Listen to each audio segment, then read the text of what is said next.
பரிசுத்த பிதாவே, வானத்திலும் பூமியிலும் சகல அதிகாரமுடைய எங்கள் ராஜாதி ராஜாவே, இந்த நல்ல பரிசுத்த ஓய்வு நாளின் காலை வேளைக்காய் உமக்கு நாங்கள் நன்றி சொல்லுகிறோம்.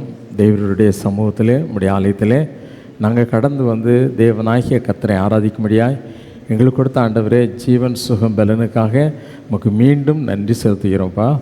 ஆண்டவரே, ஒன்றுக்கு முதவாத எங்களை தேவரீர் கரம் தூக்கி எடுத்து உம்முடைய சமூகத்திலே கூட்டி சேர்த்து உம்மை ஆராதிக்க எங்களுக்கு கொடுத்த நல்ல பாக்கியத்திற்காக உமக்கு ஸ்தோத்திரம். தேவரீர் எங்கள் மத்தியில் சிங்காசனத்தின் அதிபதியாய் வந்திருக்கிறீர், உமக்கு நாங்கள் நன்றி சொல்லுகிறோம்.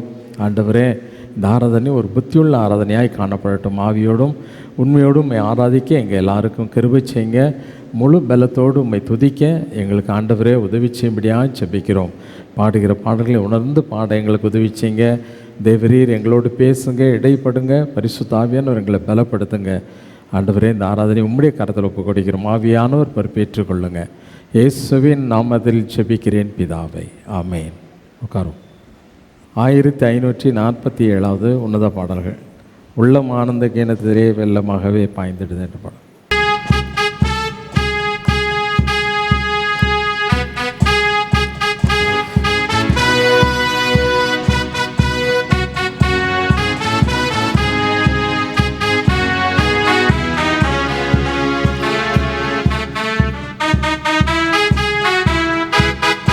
உள்ளம் ஆனந்த கீதத்திலே வெள்ளமாகவே பாய்ந்திடுதே, எந்த நாத்துமனே சரையே எங்கும் வாழ்த்திய பாடிடுவே. உள்ளம் ஆனந்த கீதத்திலே பாவப்பாரம் நிறைந்தவராய் பல நாட்களாய் நான் அலைந்தேன்.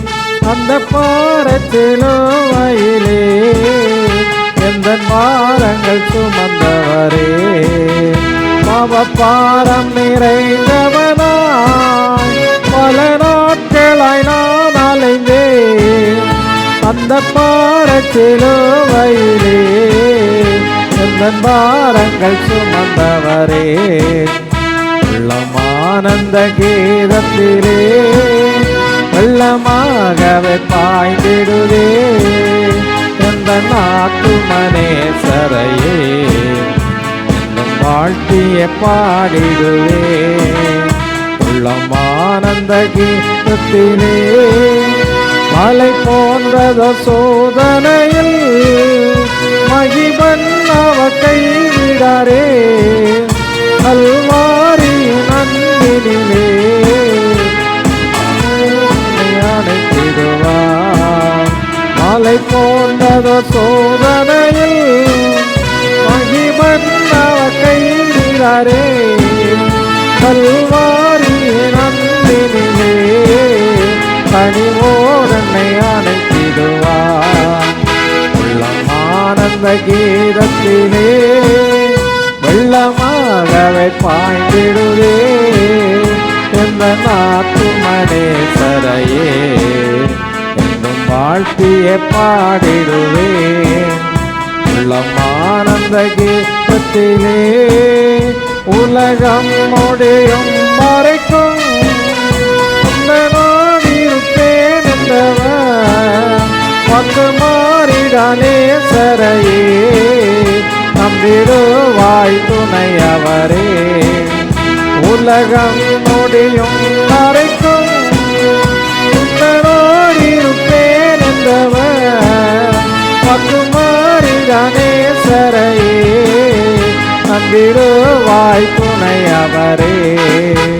உள்ளம் ஆனந்த கீதத்திலே வெள்ளமாகவே பாய்ந்திடுவே, எந்த நாத்துமனே சரையே என்னும் வாழ்த்திய பாடிடுவே. உள்ளம் ஆனந்த கீதத்திலே. அல்லேலூயா, அல்லேலூயா. எல்லாம் தேவனை ஆராதிக்கும்படியாக எழுந்து நிற்போம். ஹல்லேலூயா, ஹல்லேலூயா. கர்த்தருக்குள் சந்தோஷமாக இருக்கிறவங்க எல்லாரும் ஒரு நல்ல ஹல்லேலூயா சொல்லலாமா? நம்ம ஆண்டவரை ஆராதிக்க இந்த இடத்துல கூடி வந்திருக்கிறோம். ரொம்ப கொஞ்சம் பேராக இருந்தால் கூட ஆண்டவர் ஒரு வசனத்தில் சொல்லியிருக்கிறாரு வேதாகமத்தில், எங்கே 2-3 பேர் என் நாமத்தினாலே கூடியிருக்கிறீர்களோ அங்கே அவர்கள் மத்தியில் அவர் வந்துடுவார். 2 பேர் 3 பேர் இருக்கணும், ஆனால் அதில் ஒன்று இருக்குது, ஒருமனப்பட்டு கூடணும். எப்படி கூடணும்? 100 பேர் ஒரு இடத்துல இருந்தாலும், தேவனை ஆராதிக்கிறதுக்காக நம்ம 100 பேர் கூடி வந்திருந்தாலும், ஒரு மனசு இல்லாமல் அங்கே ஒருத்தர் ஒரு விஷயத்தை யோசிச்சுட்டு இருக்கிறது, வீட்டை பற்றி ஒருத்தர் யோசிச்சுட்டு இருக்கிறது, இன்னும் நம்ம வேலைகள் நம்மளோட வீட்டுக்கு போனப்புறம் செய்ய வேண்டியது, இதெல்லாம் யோசிச்சுட்டு இருந்தால் அங்கே யார் வர முடியாது, ஆண்டவர் வர முடியாது.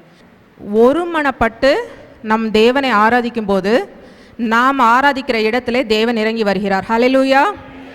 நம்ம ஆராதிக்கிற இந்த நேரத்தில் ஆண்டவருக்கு மகிமைகளை நம்ம செலுத்த போகிறோம். ஆண்டவர் ஒரு இடத்துல சொல்லியிருக்கிறாரு, நோவா பேழையிலேருந்து வெளியில் அவங்க குடும்பம் மாத்திரம், நோவாவோட குடும்பம் மாத்திரம் பேழையிலேருந்து காப்பாற்றப்பட்டு வெளியில் வந்திருக்காங்க. வெளியில் வந்த உடனே நோவா ஒரு ஸ்தோத்திர பலி செலுத்துகிறார், ஆண்டவருக்கு ஒரு ஸ்தோத்திர பலி செலுத்துகிறாரு.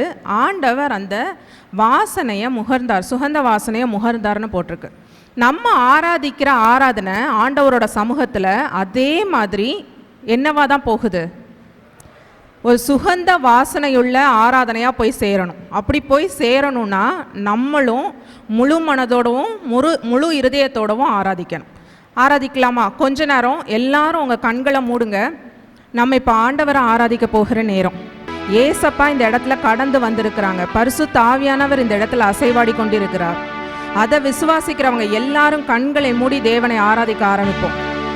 இன்றைக்கு நம்ம இந்த இடத்துல வந்திருக்கிறது தேவனுடைய சுத்த கிருபை. இன்றைக்கு இந்த இடத்துல நம்ம உயிரோட இருக்கிறது தேவனோட சுத்த கிருபை. ஆண்டவரோட கிருபை மாத்திரம் இல்லைன்னா நீங்களும் நானும் இந்த இடத்துல நிற்கிறதுக்கு நம்ம யாரும் தகுதி உள்ளவங்க கிடையாது. நம்மளோட நீதியினாலேயோ நம்மளோட பரிசுத்தத்தினாலேயோ நம்ம இந்த இடத்துக்கு கடந்து வரலை. அதை விசுவாசிக்கிறவங்கெல்லாம் ஒரு ஆமேன்னு சொல்லலாமா? என்னோட நீதியினால நான் இந்த இடத்துக்கு கடந்து வரலை சுவாமி, எங்களோட நீதியினாலேயோ எங்களோட பரிசுத்தத்தினாலேயோ நாங்கள் இந்த இடத்துக்கு கடந்து வரல தகப்பனே. நாங்கள் இந்த இடத்துல நிற்கிறது உங்களோட சுத்த கிருபாப்பா. நாங்கள் இந்த இடத்துல நிற்கிறது உங்களோட சுத்த கிருப சுவாமி. நம்ம தாயின் வயிற்றில் இருக்கும் பொழுதே நம்மளை பேர் சொல்லி அழைத்த தேவன் நம்முடைய தேவன். நம்ம இந்த இடத்துல இருக்கணுங்கிறத நம்ம தாயின் வயிற்றில் இருக்கும் பொழுதே அவர் முன்குறித்து விட்டார். அவர் முன்குறித்த படியினால தான் நம்ம இங்கே இருக்கிறோம். நம்மளோட நீதினாலேயோ நம்மளோட பரிசுத்தத்தினாலேயோ நம்ம நல்லவங்கிறதுனாலேயோ இந்த இடத்துல நம்ம இல்லை. ஆண்டவர் நம்ம தாயின் வயிற்றில் இருக்கும் பொழுதே நம்மை பெயர் சொல்லி அழைத்து நம்ம நித்திய ஜீவனுக்குள் வந்து சேரணுங்கிறத முன் குறித்ததுனால நம்ம இந்த இடத்துல இருக்கிறோம். அதை நம்ம விசுவாசித்து ஆண்டவர் ஆராதிக்க ஆரம்பிப்போம். ஆண்டவரே, உங்களோட கிருபை, உங்களோட கிருபை, உங்களோட கிருபை. நாங்கள் நிற்பதும் நிர்மூலமாகாமல் இருப்பதும் உங்களோட சுத்த கிருபை சுவாமி. இன்றைக்கு வரைக்கும் நாங்கள் எந்த விதத்திலையும் அழிந்து போகாமல் இருப்பது உங்களுடைய சுத்த கிருபை அப்பா. நாங்கள் பாவத்தில் மாண்டு அப்படியே பாவத்திலே இருந்து விடாதபடி எங்களை தூக்கி எங்களை உங்களோட ரத்தத்தினால கழுவி இந்த இடத்துல கொண்டு வந்து நிறுத்திருக்கிறீங்க. அதற்காக உமக்கு நாங்கள் நன்றி செலுத்துகிறோம் அப்பா. நாங்கள் பலவிதமான கட்டுகளில் இருக்கும் பொழுது, பலவிதமான வியாதியின் கட்டுகளில் இருக்கும் பொழுது அந்த கட்டுகளை நீங்க உடைத்து எங்களுக்காக இருந்தீங்கப்பா. அதற்காக உமக்கு நாங்கள் நன்றி செலுத்துகிறோம். அது உங்களோட கிருபை ஏசப்பா. நாங்கள் வியாதியின் கட்டில் இருக்கும் பொழுது இங்கே இருக்கிற ஒவ்வொருத்தரும் நீங்கள் யோசிச்சு பாருங்க, சபைக்கு எப்படி வந்தீங்க, சபைக்கு எப்படி வந்தீங்க? எல்லாரும் ஏதோ ஒரு கட்டிலிருந்து வந்திருக்கிறோம்.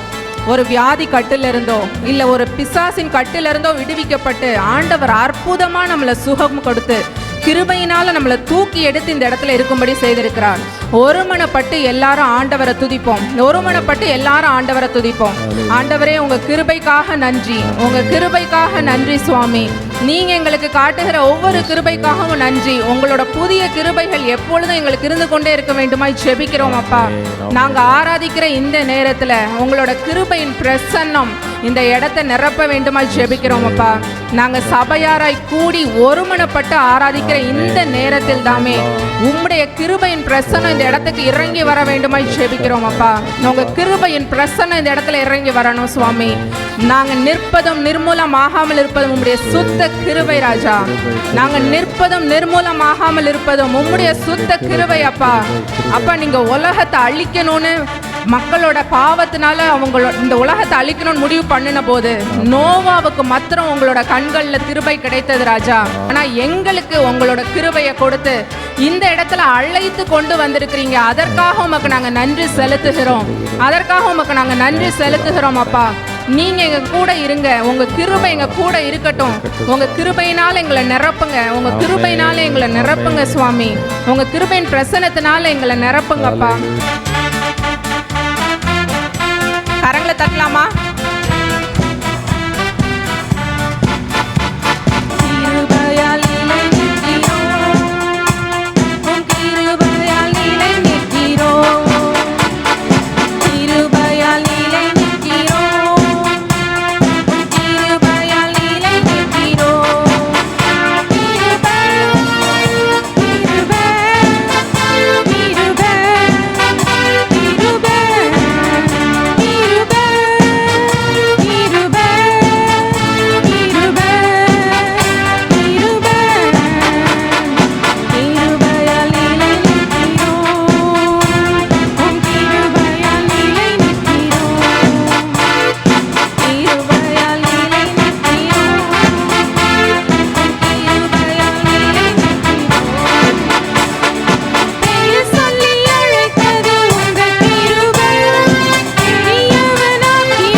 பரிசுத்த ஆவியானவரே, உம்முடைய கிருபையின் பிரசன்னம் இந்த இடத்துல இறங்கி வந்ததற்காக உமக்கு நாங்கள் நன்றி செலுத்துகிறோம் அப்பா. உங்கள் கிருபையின் பிரசன்னம் இந்த இடத்தை நிரப்பினதற்காக உமக்கு நாங்கள் நன்றி செலுத்துகிறோம். ஆசியில் சுவாசமுள்ள மனிதனை நம்புவதை பார்க்கிலும் உங்கள் மேலே பற்றுதலாக நாங்கள் இருக்க எங்களுக்கு நீங்கள் இன்னும் கற்றுத்தர வேண்டுமா ஜெபிக்கிறேன் அப்பா. நல்ல தகப்பனாகிய உங்கள் கரத்தை நாங்கள் பிடித்து உங்கள் கரத்தை பிடித்து எங்கள் வாழ்க்கையில் நடக்க எங்களுக்கு நீங்கள் கற்றுக் கொடுக்க வேண்டுமாய் ஜெபிக்கிறேன் அப்பா. நீர் மாத்திரம்தான் நல்ல தகப்பன் சுவாமி. நீங்க மாத்திரம்தான் நல்ல தேவன் ராஜா. நல்லவர் வேற ஒருவரும் கிடையாதப்பா. இந்த உலகத்துல நாங்க நல்லவங்கன்னு சொல்லுகிறதற்கு ஒருத்தர் கூட கிடையாது. தேவன் தவிர நல்லவன் ஒருவனும் இல்லை. நீங்க ஒருத்தர் தான் நல்ல தேவன் அப்பா. எல்லா காரியங்களிலையும் சில நேரங்கள்ல தீமை எங்களுக்கு வருகிறது போல எங்களுக்கு தெரிந்தா கூட அதை எங்களுக்கு நன்மையா மாற்றி கொடுத்த தேவனா இருக்கிறதற்காக உமக்கு நன்றி செலுத்துகிறோம் ராஜா. அந்த தீமையை கூட நன்மையா மாற்றி கொடுத்ததற்காக உமக்கு நாங்கள் நன்றி செலுத்துகிறோம். எங்க வாழ்க்கையில நல்லவரா இருந்ததற்காக உமக்கு நாங்கள் நன்றி செலுத்துகிறோம் அப்பா. நன்றி செலுத்துகிறோம் ராஜா. நன்றி செலுத்துகிறோம் அப்பா. நல்ல தேவனே உமக்கு நாங்கள் நன்றி செலுத்துகிறோம் அப்பா. உம்மை போற்றுகிறோம், உம்மை வாழ்த்துகிறோம், உம்மை வணங்குகிறோம் ராஜா. உம்மை நாங்கள் போற்றுகிறோம். நல்ல தேவனே உம்மை போற்றுகிறோம். நல்ல தேவனே உம்மை வாழ்த்துகிறோம். எங்க வாழ்க்கையில நன்மை செய்த தேவனே உம்மை துதிக்கிறோம், உம்மை வணங்குகிறோம் அப்பா. எங்களோட வாழ்க்கையில நல்ல தேவனா இருந்த உம்மை நாங்க போற்றுகிறோம் ராஜா.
எங்களை தேற்றுகிறதற்கோ, உங்களை போல எங்களை நேசிக்கிறதற்கோ, உங்களை போல எங்களை தாங்குகிறதற்கோ இந்த உலகத்தில் யாருமே கிடையாதப்பா.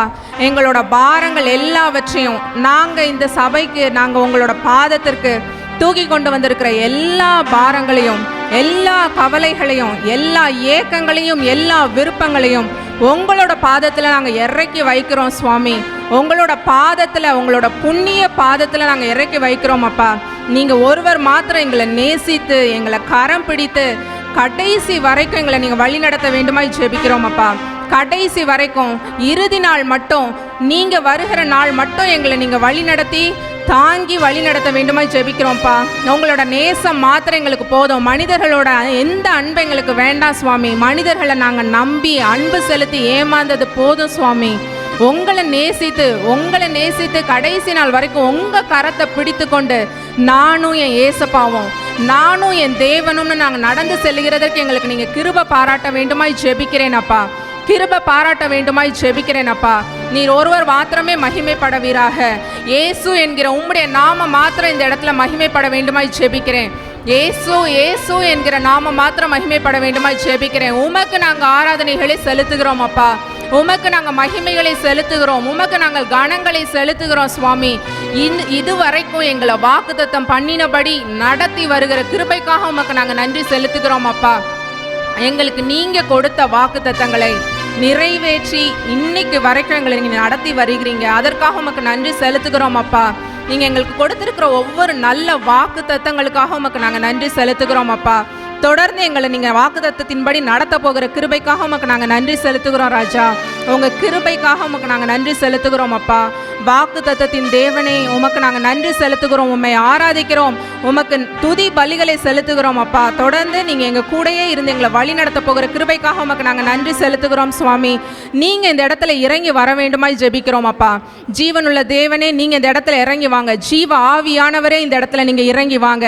நாங்கள் எல்லாரும் ஜெபிக்கிற இந்த நேரத்தில் ஜீவ ஆவியானவர் இந்த இடத்துல இறங்கி வர வேண்டுமாய் ஜெபிக்கிறேன்.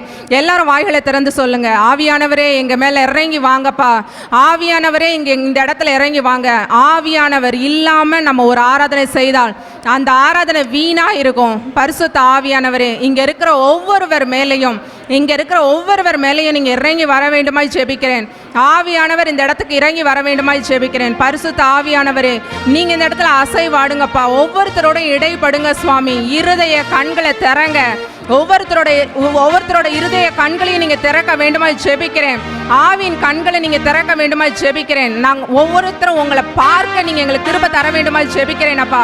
பரிசுத்த ஆவியானவர் இந்த இடத்துல உங்களுடைய பிரசனம் இறங்கி வந்து கொண்டே இருக்க வேண்டுமாய் ஜெபிக்கிறேன் அப்பா. நீங்கள் இந்த இடத்த நிரப்புங்கப்பா. பரிசுத்த ஆவியானவர் இந்த இடத்துல இறங்கி வந்து இந்த இடத்த நிரப்ப வேண்டுமாய் ஜெபிக்கிறேன். நீங்கள் இந்த இடத்துல இறங்கி கொண்டே இருக்க வேண்டுமாய் ஜெபிக்கிறேன் அப்பா. பரிசுத்த ஆவியானவரை நீங்கள் இறங்கி வருகிற கிருபைக்காக உமக்கு நாங்கள் நன்றி செலுத்துகிறோம் அப்பா.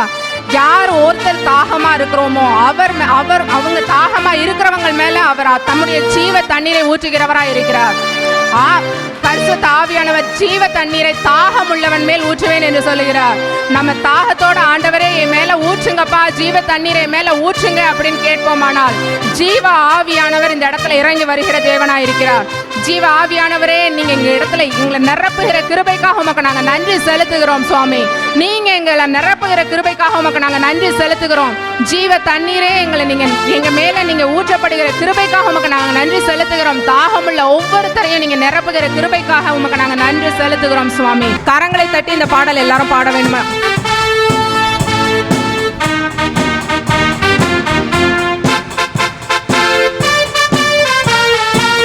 எல்லாம் நல்ல கரங்களை தட்டி பாடுவோம்.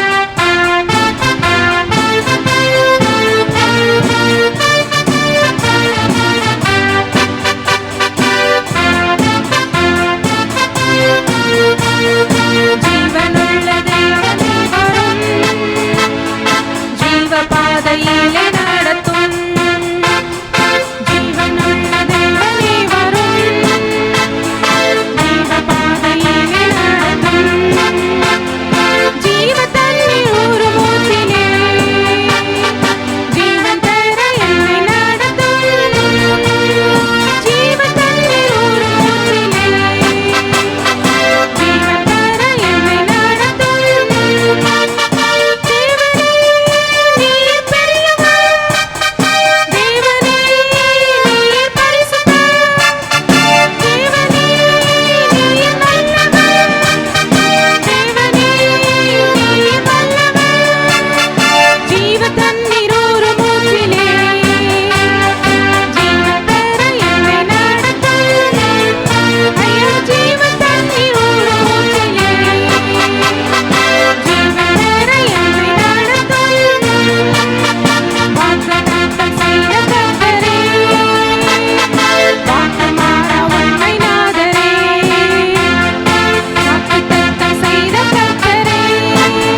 நீங்கள் எங்களுக்கு கொடுத்த எல்லா வாக்கு தத்தங்களுக்காகவும் உமக்கு நாங்கள் நன்றி செலுத்துகிறோம் அப்பா.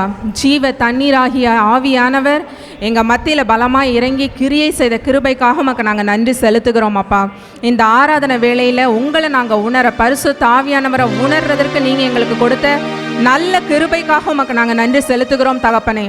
தொடர்ந்து ஆவியானவர் தாமே எங்கள் கூட அசைவாடி கொண்டே இருக்க வேண்டுமாய் ஜெபிக்கிறோம் அப்பா. ஆவியானவருடைய பிரசன்னத்தை நாங்கள் முழு ஆராதனையிலும் உணர்ந்து கொண்டே இருக்க நீங்கள் எங்களுக்கு கிருபை தர வேண்டுமாய் ஜெபிக்கிறோம் அப்பா.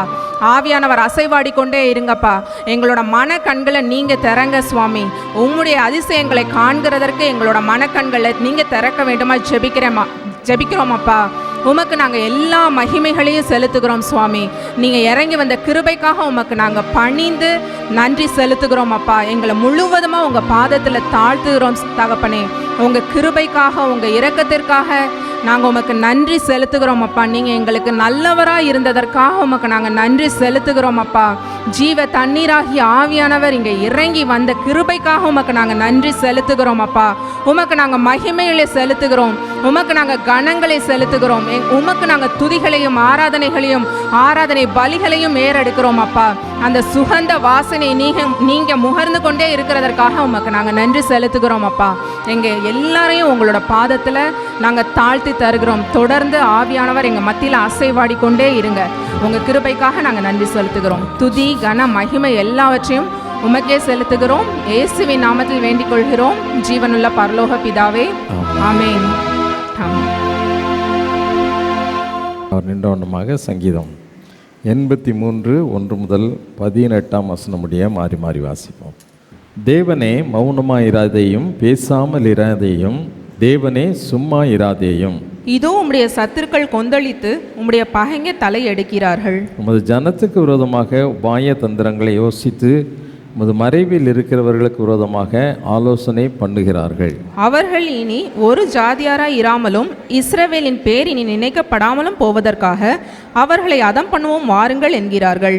இப்படி ஏதோமின் கூடாரத்தாரும் இஸ்மவேலரும் மோவாபியரும் ஆகாரியரும் கேபாலாரும் அம்மோனியரும் அமலேக்கியரும் தீருவின் குடிகளோடு கூடிய பெலிஸ்தரும் ஏகம் மன நிர்ணயமாய் ஆலோசனை செய்து உமக்கு விரோதமாய் ஒப்பந்தம் பண்ணி கொண்டிருக்கிறார்கள். அசீரியரும் அவர்களோட கூட கலந்து லோத்தின் புத்திரருக்கு புய பலமானார்கள். மீதியானருக்கு செய்தது போலவும் கீசோன் என்னும் ஆற்றண்டையில் எத்தோரிலே அழிக்கப்பட்டு நிலத்துக்கு எருவாய் போன சிசேரா யாபீன் என்பவர்களுக்கு செய்தது போலவும் அவர்களுக்கு செய்யும். அவர்களையும் அவர்கள் அதிபதிகளையும் ஓரேபுக்கும் சேபுக்கும் அவர்கள் பிரபுக்களை எல்லாம் சேபாவுக்கும் சல்முனாவுக்கும் சமமாக்கும். தேவனுடைய வாசஸ்தலங்களை எங்களுக்கு சுதந்திரமாக நாங்கள் கட்டிக்கொள்வோம் என்று சொல்லுகிறார்களே. என் தேவனே, அவர்களை சுழல் காற்றின் புழுதிக்கும் காற்று முகத்தில் பறக்கும் துரும்புக்கும் சமமாக்கும். நெருப்பு காட்டை கொளுத்துவது போலவும் அக்கினி ஜுவாலைகள் மலைகளை எரிப்பது போலவும் நீர் உமது புசலினாலே அவர்களை தொடர்ந்து உமது பெருங்காற்றினாலே அவர்களை கலங்க பண்ணும்.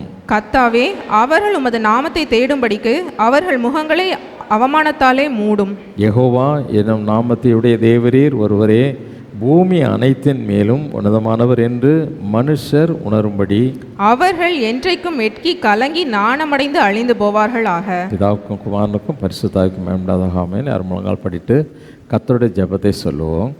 பரமண்டலங்களில் இருக்கிற எங்கள் பிதாவே, உம்முடைய நாமம் பரிசுத்தப்படுவதாக, ராஜ்யம் வருவதாக, உம்முடைய சித்தம் பரமண்டலத்திலே செய்யப்படுவது போல பூமியிலேயும் செய்யப்படுவதாக. அன்றன்று உள்ள எங்கள் அப்பத்தை எங்களுக்கு இன்று தாரும். எங்களுக்கு விரோதமாய் குற்றம் செய்கிறவர்களுக்கு நாங்கள் மன்னிக்கிறது போல எங்கள் குற்றங்களை எங்களுக்கு மன்னியும். எங்களை சோதனைக்குள் பிரவேசிக்க பண்ணாமல் தீமை நின்று எங்களை ரட்சித்து கொள்ளும். ராஜ்யமும் வல்லமையும் மகிமையும் என்னென்றைக்கும் உடையவைகளே, ஆமென். அப்போஸ்தலர் விசுவாச அறிக்கை செய்வோம். வானத்தையும் பூமியும் படைத்த சர்வ வல்லமுள்ள பிதாவாகிய தேவனை விசுவாசிக்கிறேன். ஒரே பேரான குமாரனாகிய நம்முடைய நாதர் இயேசு கிறிஸ்துவையும் விசுவாசிக்கிறேன். அவர் பரிசுத்த ஆவியினாலே கன்னி மரியாளிடத்தில் உற்பவித்து பிறந்தார். பொந்தியு பிலாத்துவின் காலத்தில் பாடுபட்டு சிலுவையில் அறையுண்டு மரித்து அடக்கம் பண்ணப்பட்டு பாதாளத்தில் இறங்கினார். 3ஆம் நாள் மரித்தோடத்திலிருந்து எழுந்தொழினார். பரமண்டலத்துக்கு ஏறி சர்வ வல்லமுள்ள பிதாவாகி தேவனுடைய வலது மார்சத்திலே வீற்றிருக்கிறார். அவ்விடத்திலிருந்து உயிருள்ளவரையும் மரித்தோரையும் நியாயந்தீர்க்க வருவார். பரிசுத்த ஆவியையும் விசுவாசிக்கிறேன். பொதுவாக இருக்கிற பரிசுத்த சபையும் பரிசுத்தவான்களுடைய ஐக்கியமும் பாவம் மன்னிப்பும் சரீர உயிர்த்தெழுதலும் நித்திய ஜீவனும் என்று விசுவாசிக்கிறேன். ஆமென். உட்காருவோம். வேதத்திலிருந்து ஒரு பகுதி கேட்போம். வாசிக்கும்படியாக குறிக்கப்பட்ட வேத பகுதி வெளிப்படுத்தின விசேஷம் 19ஆம் அதிகாரம் 1 முதல் 9ஆம் வசனமுடைய டைட்டஸை கேட்போம். வாசிக்கும்படியாக குறிக்கப்பட்ட வேத பகுதி வெளிப்படுத்தல் 9ஆம் அதிகாரம் 19ஆம் அதிகாரம் 1 முதல் 9ஆம் வசனம் வரை. வெளிப்படுத்தல் 19ஆம் அதிகாரம் 1 முதல் 9ஆம் வசனம் வரை. இவைகளுக்கு பின்பு பரலோகத்தில் திரளான ஜனக்கூட்டம் இடுகிற ஆரவாரத்தை கேட்டேன். அவர்கள் அல்லேலூயா, இரட்சண்யமும் மகிமையும் கனமும் வல்லமையும் நம்முடைய தேவனாகிய கர்த்தருக்கே உரியது. அவருடைய நியாய தீர்ப்புகள் சத்தியமும் நீதியுமானவைகள். தன் வேசித்தனத்தினால் பூமியை கெடுத்த மகா வேசிக்கு அவர் நியாய தீர்ப்பு கொடுத்து தம்முடைய ஊழியக்காரரின் இரத்தத்திற்காக அவளிடத்தில் பழி வாங்கினாரே என்றார்கள். மறுபடியும் அவர்கள் அல்லேலூயா என்று சொல்லி ஆர்ப்பரித்தார்கள். அவளுடைய புகை என்றென்றைக்கும் எழும்புகிறது என்றார்கள். 24 மூப்பர்களும் 4 ஜீவன்களும் வணக்கமாய் விழுந்து ஆமேன் அல்லேலூயா என்று சொல்லி சிங்காசனத்தின் மேல் வீற்றிருக்கும் தேவனை தொழுது கொண்டார்கள். மேலும் நமது தேவனுடைய ஊழியக்காரரே, அவருக்கு பயப்படுகிற சிறியோரும் பெரியோருமானவர்களே, நீங்கள் யாவரும் அவரை துதியுங்கள் என்று ஒரு சத்தம் சிங்காசனத்திலிருந்து பிறந்தது. அப்பொழுது திரளான ஜனங்கள் இடும் ஆரவாரம் போலவும் பெருவெள்ள இரைச்சல் போலவும் பலத்த இடி முழக்கம் போலவும் ஒரு சத்தம் உண்டாகி, அல்லேலூயா, சர்வ வல்லமையுள்ள தேவனாகிய கர்த்தர் ராஜ்யபாரம் பண்ணுகிறார். நாம் சந்தோஷப்பட்டு களி கூர்ந்து அவருக்கு துதி செலுத்த கடவோம்.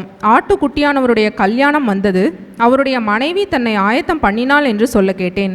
சுத்தமும் பிரகாசமுமான மெல்லிய வஸ்திரம் தரித்து கொள்ளும்படி அவளுக்கு அளிக்கப்பட்டது. அந்த மெல்லிய வஸ்திரம் பரிசுத்தவான்களுடைய நீதிகளே. பின்னும் அவன் என்னை நோக்கி, ஆட்டுக்குட்டியானவரின் கல்யாண விருந்துக்கு அழைக்கப்பட்டவர்கள் பாக்கியவான்கள் என்று எழுது என்றான். மேலும் இவைகள் தேவனுடைய சத்தியமான வசனங்கள் என்று என்னுடனே சொன்னான். வாசிக்கும்படியாக குறிக்கப்பட்ட வேத பகுதி வாசித்தாயிற்று. 1557வது உன்னத பாடம்.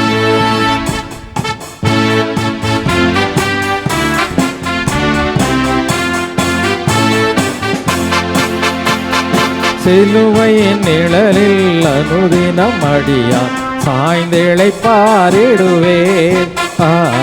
சிலுவை நிழலில் அனுதினம் அடியான் சாய்ந்தேளை பாரிடுவேன். சிலுவையின் அன்பின் மறைவில் திருவையின் இனிய நிழலில் அன்பின் மறைவில் திருவையின் இனிய நிழலில் ஆத்துமனேசரின் அருகில் ஆத்துமனேசரின் அருகில் அடைகிறேன் ஆறுதல் மனதில்லா. சிலுவை நிழலில் அனுதினம் அடியான் சாய்ந்தேளை பாரிடுவேன். சிலுவை நிழலில் அனுதினம் அடியான் சாய்ந்தேளை பாரிடுவேன். பாவ பார சுமையத சோர்ந்தே தளர்ந்ததன் ஜீவியமே.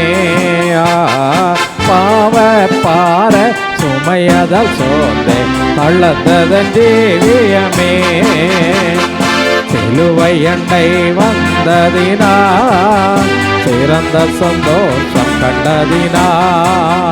சிலுவை அண்டை வந்ததினா சிறந்த சந்தோஷம் கண்டதினா.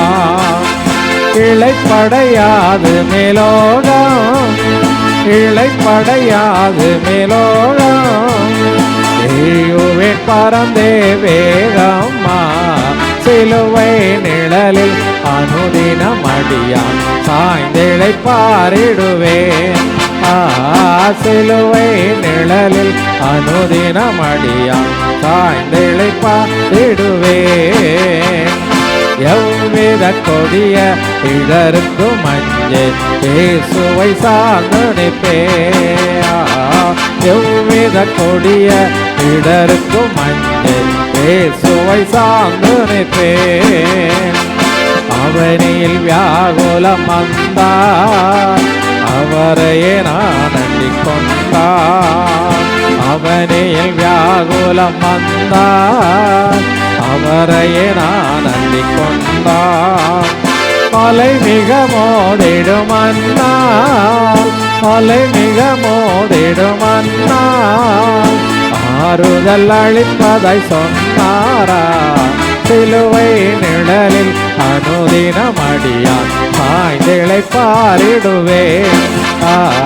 சிலுவை நிழலில் அனுதினம் அடியான் சாய்ந்திழைப்பாரிடுவேன். இன்பம் சுரந்திடும் திருமொழி கேட்டேன், இன்னல்கள் மறந்திடுவேன். இன்பம் சுரந்திடும் திருமொழி கேட்டேன், இன்னல்கள் மறந்திடுவேன். திருமறையே இசைநாதம், தேனிலும் இனிய வேதம்.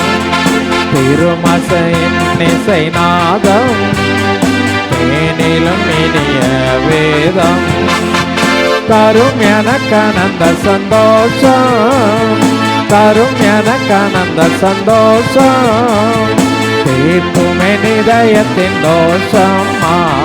சிலுவை நிழலில் அனுதினம் அடியான் சாய்ந்திழைப்பாரிடுவேன். சிலுவை நிழலில் அனுதினம் அடியான் சாய்ந்திழைப்பாரிடுவேன். அல்லேலூயா, அல்லேலூயா. ஜெபம் செய்வோம் எல்லாமா தலையில் வணங்கி. அன்பு தகப்பனே, நன்றியோடு துதிக்கிறோம். இந்த நாளிலும் ஆண்டவரே ஆராதிக்க எங்களுக்கு கிருபை செய்தீங்க, நல்ல பலனை கொடுத்தீங்க, சுகத்தை கொடுத்தீங்க. கடந்த நாட்களெல்லாம் உழைப்பதற்கு எங்களுக்கு நல்ல திராணியை கொடுத்தீங்க, எங்களுக்கு நல்ல பலனை கொடுத்தீங்க. உங்களுக்கு ஸ்தோத்திரப்பா. தொடர்ந்து இந்த நாளிலே எங்களோடு கூட பேசும் நாங்கள் கேட்கிறோம். இயேசுவின் நாமத்தில் ஜெபிக்கிறேன் பிதாவே, ஆமேன். ஆமேன். உட்காருவோம். எபி செய்தி கொண்டு வருவாங்க. அமைதியாக செய்தியை கவனிப்போம் ஜபத்தோடு கூட. ஒரு நிமிஷம் கண்களை மூடி ஆண்டோடைய சமூகத்தை நோக்கி பார்ப்போம். எங்களை இருக்கும்போது அன்பு பரிசுத்த பிதாவே, இயேசுவின் நாமத்தினாலே உங்களுடைய சமூகத்துக்கு தான் வர்றோம் அப்பா. இந்த நல்ல ஓய்வு நாளில் உங்களுடைய சமூகத்துக்கு வந்து உட்கார, உண்மை துதிக்க, உண்மை ஆராதிக்க, எங்கள் சரீரத்துக்கும் ஆத்மாவுக்கும் ஆவிக்கும் நீங்கள் கொடுத்த பலத்திற்காக, நாங்கள் போக்கிலும் வரத்திலும் எங்களுக்கு கொடுத்த பாதுகாப்பிற்காக உமக்கு நாங்கள் மகிமையில் செலுத்துகிறோம். உங்களுடைய கிருபை இல்லாமல் ஒரு அடி எங்களுடைய வாழ்க்கையில் எடுத்து வைக்க முடியாதுங்கிறத நாங்கள் உணர்ந்து கொள்கிறோம் சுவாமி. உங்களுடைய கிருபை இல்லாமல் ஒரு நிமிஷம் உமக்குள்ளே வாழ முடியாதுங்கிறதே நாங்கள் உணர்ந்துக்கிறோம் சுவாமி. அதை நாங்கள் அங்கீகரிக்கிறோம். உங்களுடைய கிருபையினால் நிரப்புங்க. உங்களுடைய கிருபையின் ஆவியினால் இந்த செய்தி முழுவதையும் நிரப்பி தர வேண்டுமாக நான் செபிக்கிறேன். உங்களுடைய பரிசுத்த ஆவியானவர் பேசுகிற என்னோடும் கேட்கிற உங்களுடைய பிள்ளைகளோடும் எப்பொழுதும் இடைப்பட வேண்டுமாக நான் செபிக்கிறேன். இயேசுவின் நாமத்தினால் எங்கள் ஜெபங்களை எடுக்கிறோம் பரிசுத்த பிதாவே, ஆமென். அல்லேலூயா, அல்லேலூயா. இன்னைக்கு ஒரு முக்கியமான பகுதியை தியானிக்கலான்னு பார்க்குறேன். போன மாதம் நான் பேசும்போது இந்த வஸ்திரம் என்றால் என்ன அப்படிங்கிறத பார்த்தோம். ஒருவேளை உங்களுக்கு ஞாபகம் இருக்கும்னு நினைக்கிறேன். வஸ்திரம்னா என்ன, அந்த ஆவிக்குரிய வஸ்திரம்னா என்ன, ரட்சிப்பின் வஸ்திரங்கள்னு போட்டிருக்கு. வஸ்திரங்கள்னா என்ன அப்படிங்கிறதெல்லாம் பார்த்தோம். இன்றைக்கி அதனுடைய தொடர்ச்சியாக அதனுடைய இன்னொரு பரிமாணத்தையும் இன்னொரு பகுதியும் நம்ம பார்க்க போகிறோம். நம்ம என்னதோட முடித்தோம் அப்படின்னா, வெளிப்படுத்தலில் நம்ம படிக்கிறோம். வெளிப்படுத்தல் 19ஆவது அதிகாரத்தில் இருக்குது. அதாவது ஆட்டுக்குட்டியானவருடைய கல்யாண பந்தி, கல்யாண பேன்குவெட் அப்படின்னு போட்டிருக்கு இங்கிலீஷில். வெட்டிங் பேன்குவெட் சாப்பாடு.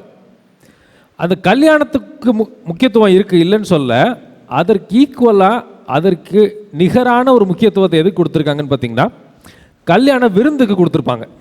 ஆனால் அது தலைப்பே எப்படி இருக்குன்னா, கல்யாண பந்தி, பேன்குவெட் ஆஃப் வெட்டிங் அப்படின்னு தான் போட்டிருக்கோம்.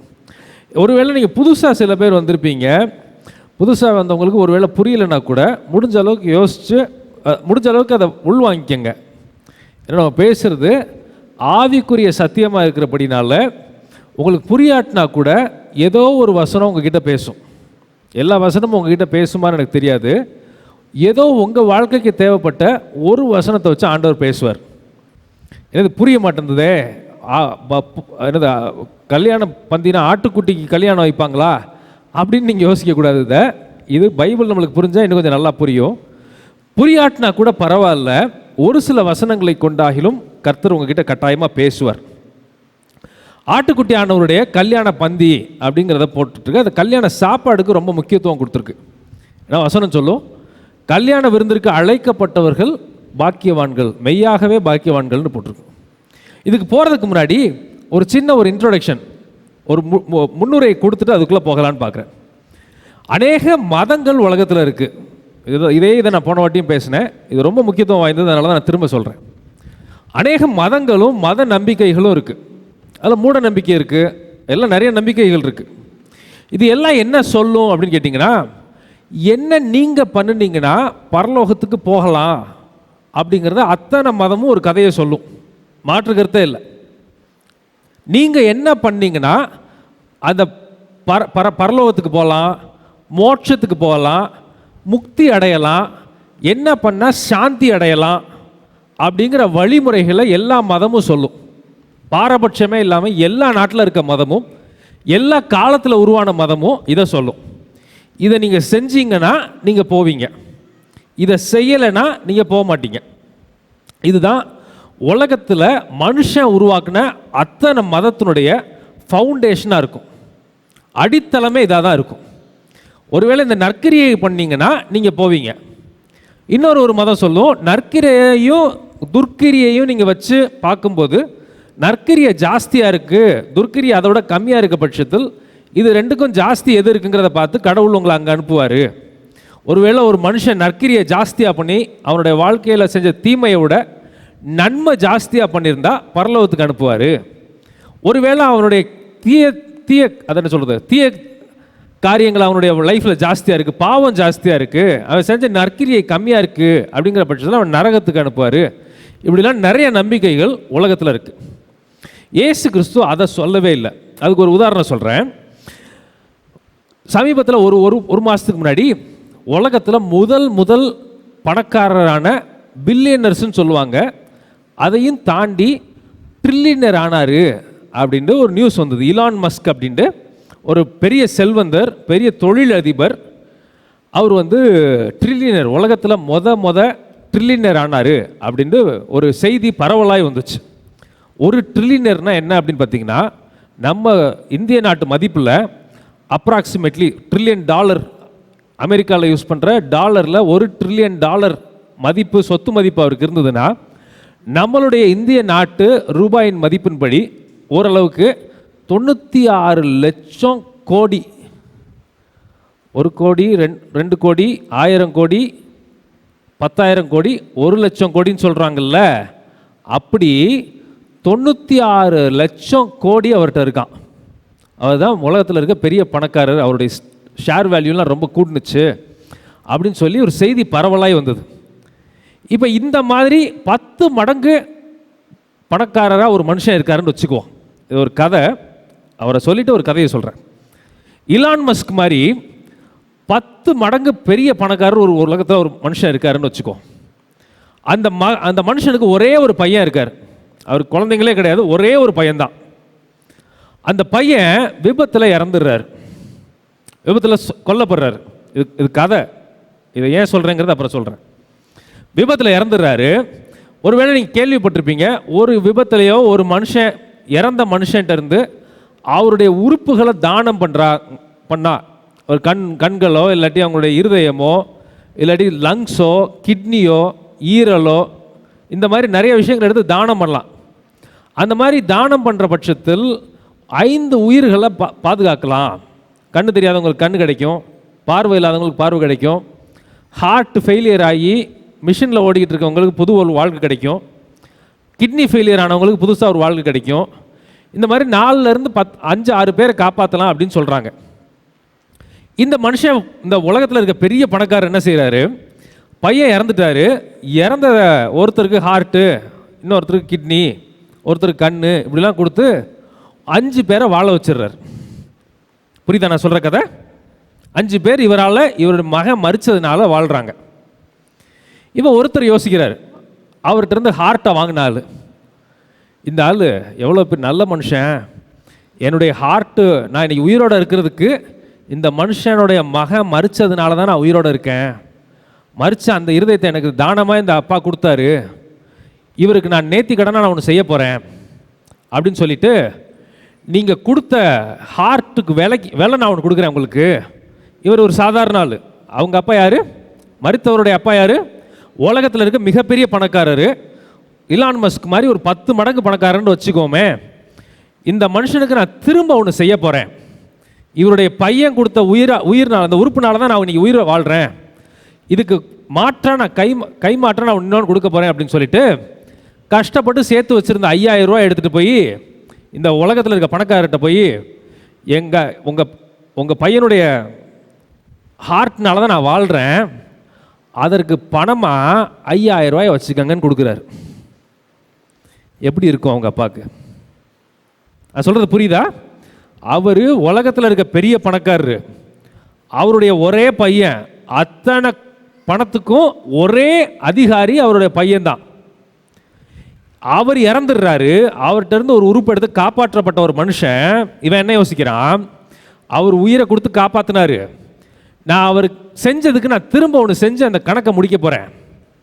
5000 ரூபா கஷ்டப்பட்டு சேர்த்து 5000 ரூபா தான் கொடுக்க முடியும் உனக்கு. 5000 ரூபா எடுத்துகிட்டு போய் அந்த மனுஷன்கிட்ட கொடுத்து, இதுக்கு நீங்கள் கொடுத்ததுக்கு மதிப்பாக இதை நீங்கள் வச்சுக்கோங்க அப்படின்னு சொல்கிறாரு. அந்த அப்பாவுக்கு எப்படி இருக்கும்? ஏடா, நீ அன்பா வந்து எனக்கு ஒரு பரிசு கொடுத்து கும்பிட்டுட்டு, சாமி உங்கள் பையன் கொடுத்ததுனால தான் நான் வாழ்கிறேன், இது அன்பளிப்பாக வச்சுக்கிறீங்கன்னு சொல்கிறது வேற. அதை நான் சொல்லலை. அது அன்பின் நிமித்தம் எங்களால் எதுவுமே செய்ய முடியாது, இதை நீங்கள் வச்சுக்கங்க அப்படின்னு இவர் போய் கொடுக்கறது வேற. இவர் என்ன பண்ணுறாரு, கொடுக்கவர் 5000 ரூபாய் கொடுத்து, தேங்க்யூ, உங்கள் பையனுடைய உறுப்புக்கு இதை நீங்கள் வச்சுக்கங்க, இந்த பணத்தை நீங்கள் வச்சுக்கங்க, நான் சும்மா உங்ககிட்ட இருந்து வாங்கினேன்னு இருக்கக்கூடாது, பணம் கொடுத்து வாங்கினேன்னு இருக்கட்டும்னு சொல்கிறாருன்னா என்ன நடக்கும்னு நினைக்கிறீங்க? இதை எதுக்கு சொன்னேன் அப்படின்னா, சில பேர் என்ன நினைக்கிறாங்க, நம்ம பண்ணுற நற்கிரியையினால நம்ம பரலோகத்துக்கு போயிடலாம், நான் கொடுக்குற காசுனால பரலோகத்துக்கு போயிடலாம், நான் பண்ணுற ஒரு உபவாசத்தினால பரலோகத்துக்கு போயிடலாம், நான் 1/2 மணி நேரம் பைபிள் படிக்கிறதுனால பரலோகத்துக்கு போயிடலாம் அப்படின்னு ஒரு மூட நம்பிக்கையில் இருக்காங்க. இது எவ்வளோ கொடூரமான ஒரு சிந்தனை அப்படின்னா, கடவுள் அவருடைய மகனை அனுப்பி நம்மளுடைய ரட்சிப்புக்காக அவரை சாக கொடுத்து, அவர் பண்ணின ஒரு காரியத்தினால நம்ம ரட்சிப்பு நம்ம கிடைக்கும் பட்சத்தில், நான் ஏதோ ஒரு உழைப்பை செலுத்தி, நான் ஏதோ என்னுடைய கிரியையை செலுத்தி, நான் ஏதோ ஒரு நற்கிரியை பண்ணி அதன் மூலமாக நான் ரட்சிப்பை சம்பாதிப்பேன்னு ஒருத்தன் நினச்சா, அவனை மாதிரி ஒரு முட்டாள் உலகத்தில் யாருமே கிடையாது. இந்த வேதாகமத்தின் அடிப்படையில் இந்த கிறிஸ்து சொல்லி கொடுத்த வேதமும் கிறிஸ்தவமும் என்ன சொல்லும் அப்படின்னா, என்ன பண்ணினீங்கனாலும் நீங்கள் பரலோகத்துக்கு போக முடியாது, என்ன நீங்கள் கிரியை பண்ணீங்கனாலும் பரலோகத்துக்கு போக முடியாது, அவரை ஏற்றுக்கிறது நிமித்தம் நீங்கள் பரலோகம் போவீங்க. இதுதான் தியாலஜி ஆஃப் சப்ஸ்டிடியூஷன் சொல்லுவாங்க. அப்படின்னா என்னன்னா, வானத்தையும் பூமியை படைத்த தேவன் நம்ம எது பண்ணினாலும் நம்மளை காப்பாற்ற முடியாது என்பதை அறிந்து அவருடைய ஒரே குமாரனை சாக கொடுத்து அவர் இரத்தத்தினால மீட்பை உங்களுக்கும் எனக்கும் சம்பாதிச்சு கொடுத்தார். அதுக்கு நம்ம கைமாறு ஒரு பணத்தை கொடுத்து அதை வாங்க முடியுமான்னு கேட்டால், உங்கள் உயிரே கொடுத்தாலும் என்ன பண்ண முடியாது, வாங்க முடியாது. இப்போ நற்கிரியைகள் வேண்டான்னு நான் சொல்லலை. நம்ம நற்கிரியைகள் நம்ம லைஃப்பில் வேண்டவே வேண்டாம், பாவத்தில் இருக்கலான்னு சொல்கிறது அது இன்னொரு மூட நம்பிக்கை, அப்படி நான் சொல்லலை. முதன்மைப்படுத்த வேண்டியது என்ன அப்படின்னு கேட்டிங்கன்னா, ஒன்றே ஒன்று, அதுதான் அவருடைய கிருபை. இப்போ இதே மனுஷன் அந்த அந்த உறுப்பை வாங்கி வாழ்ந்துட்டு இருக்க மனுஷன் அந்த அப்பாட்ட போய், ஐயா உங்களுடைய நீங்கள் பண்ண அன்புக்கு என்னால் ஈடுகட்டவே முடியாது, உங்கள் பையனுடைய பர்த்டே வருது, அதுக்கு நினைவு கூறுதலாக ஒரு சின்ன கிஃப்ட் வாங்கிட்டு வந்திருக்கேன் அப்படின்னு சொன்னால் அது அன்பின் வெளிப்பாடு. இதை தான் நம்மளும் செய்யணும்னு நினைக்கிறார். கிறிஸ்து இயேசுக்குள் நற்கிரியைகள் செய்ய நாம் அழைக்கப்பட்டிருக்கிறோம், அப்படிதான் வசனம் சொல்லுது. ஆனால் நம்ம மீட்கப்பட்டது எபேசியர் 1:7 வாசிக்கிறோம், அவருடைய கிருபையின் ஐஸ்வர்யத்தின்படியே அவருடைய இரத்தத்தினாலே பாவ மன்னிப்பாகிய மீட்பு இவருக்குள் நமக்கு உண்டாயிருக்கிறது.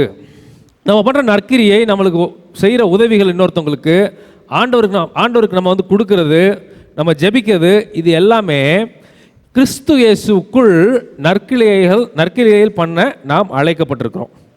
ஒருவேளை யோசிச்சு பாருங்க, இதே குமாரனை கொடுத்து, இந்த இயேசு கிறிஸ்து தான் தேவனுடைய இமேஜ், அவர் தான் இமேஜ், கடவுளுடைய இன்னொரு இமேஜ் யாருன்னு கேட்டிங்கன்னா இயேசு கிறிஸ்து தான் கடவுளுடைய ஞானம் அப்படின்னு சொல்லுது வசனம்.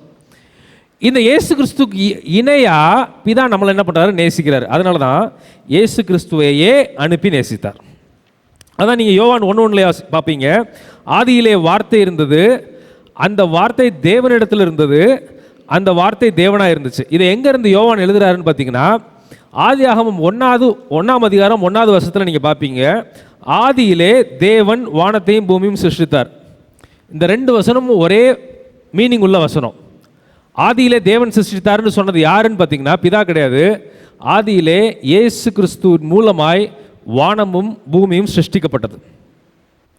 அதே இயேசு கிறிஸ்துவை அனுப்பி எப்படி இந்த உலகத்தில் இருக்க இந்த உதாரணம் சொன்னேன் இல்லையா, இந்த பெரிய பணக்காரர் ஒரு சாதாரண ஏழை ஜனத்தை, ஒரு மனுஷனை காப்பாற்றுறதுக்கு அவருடைய பையனுடைய இருதயத்தை எடுத்து இவர் கொடுத்தாரோ, இலவசமாய் நாம் வாழும்படி ரட்சிப்பை சுதந்திரிக்க பிதாவாகிய தேவன் குமாரனுடைய உயிரை கொடுத்து நம்மளை மீட்டெடுத்தார். அல்லேலூயா.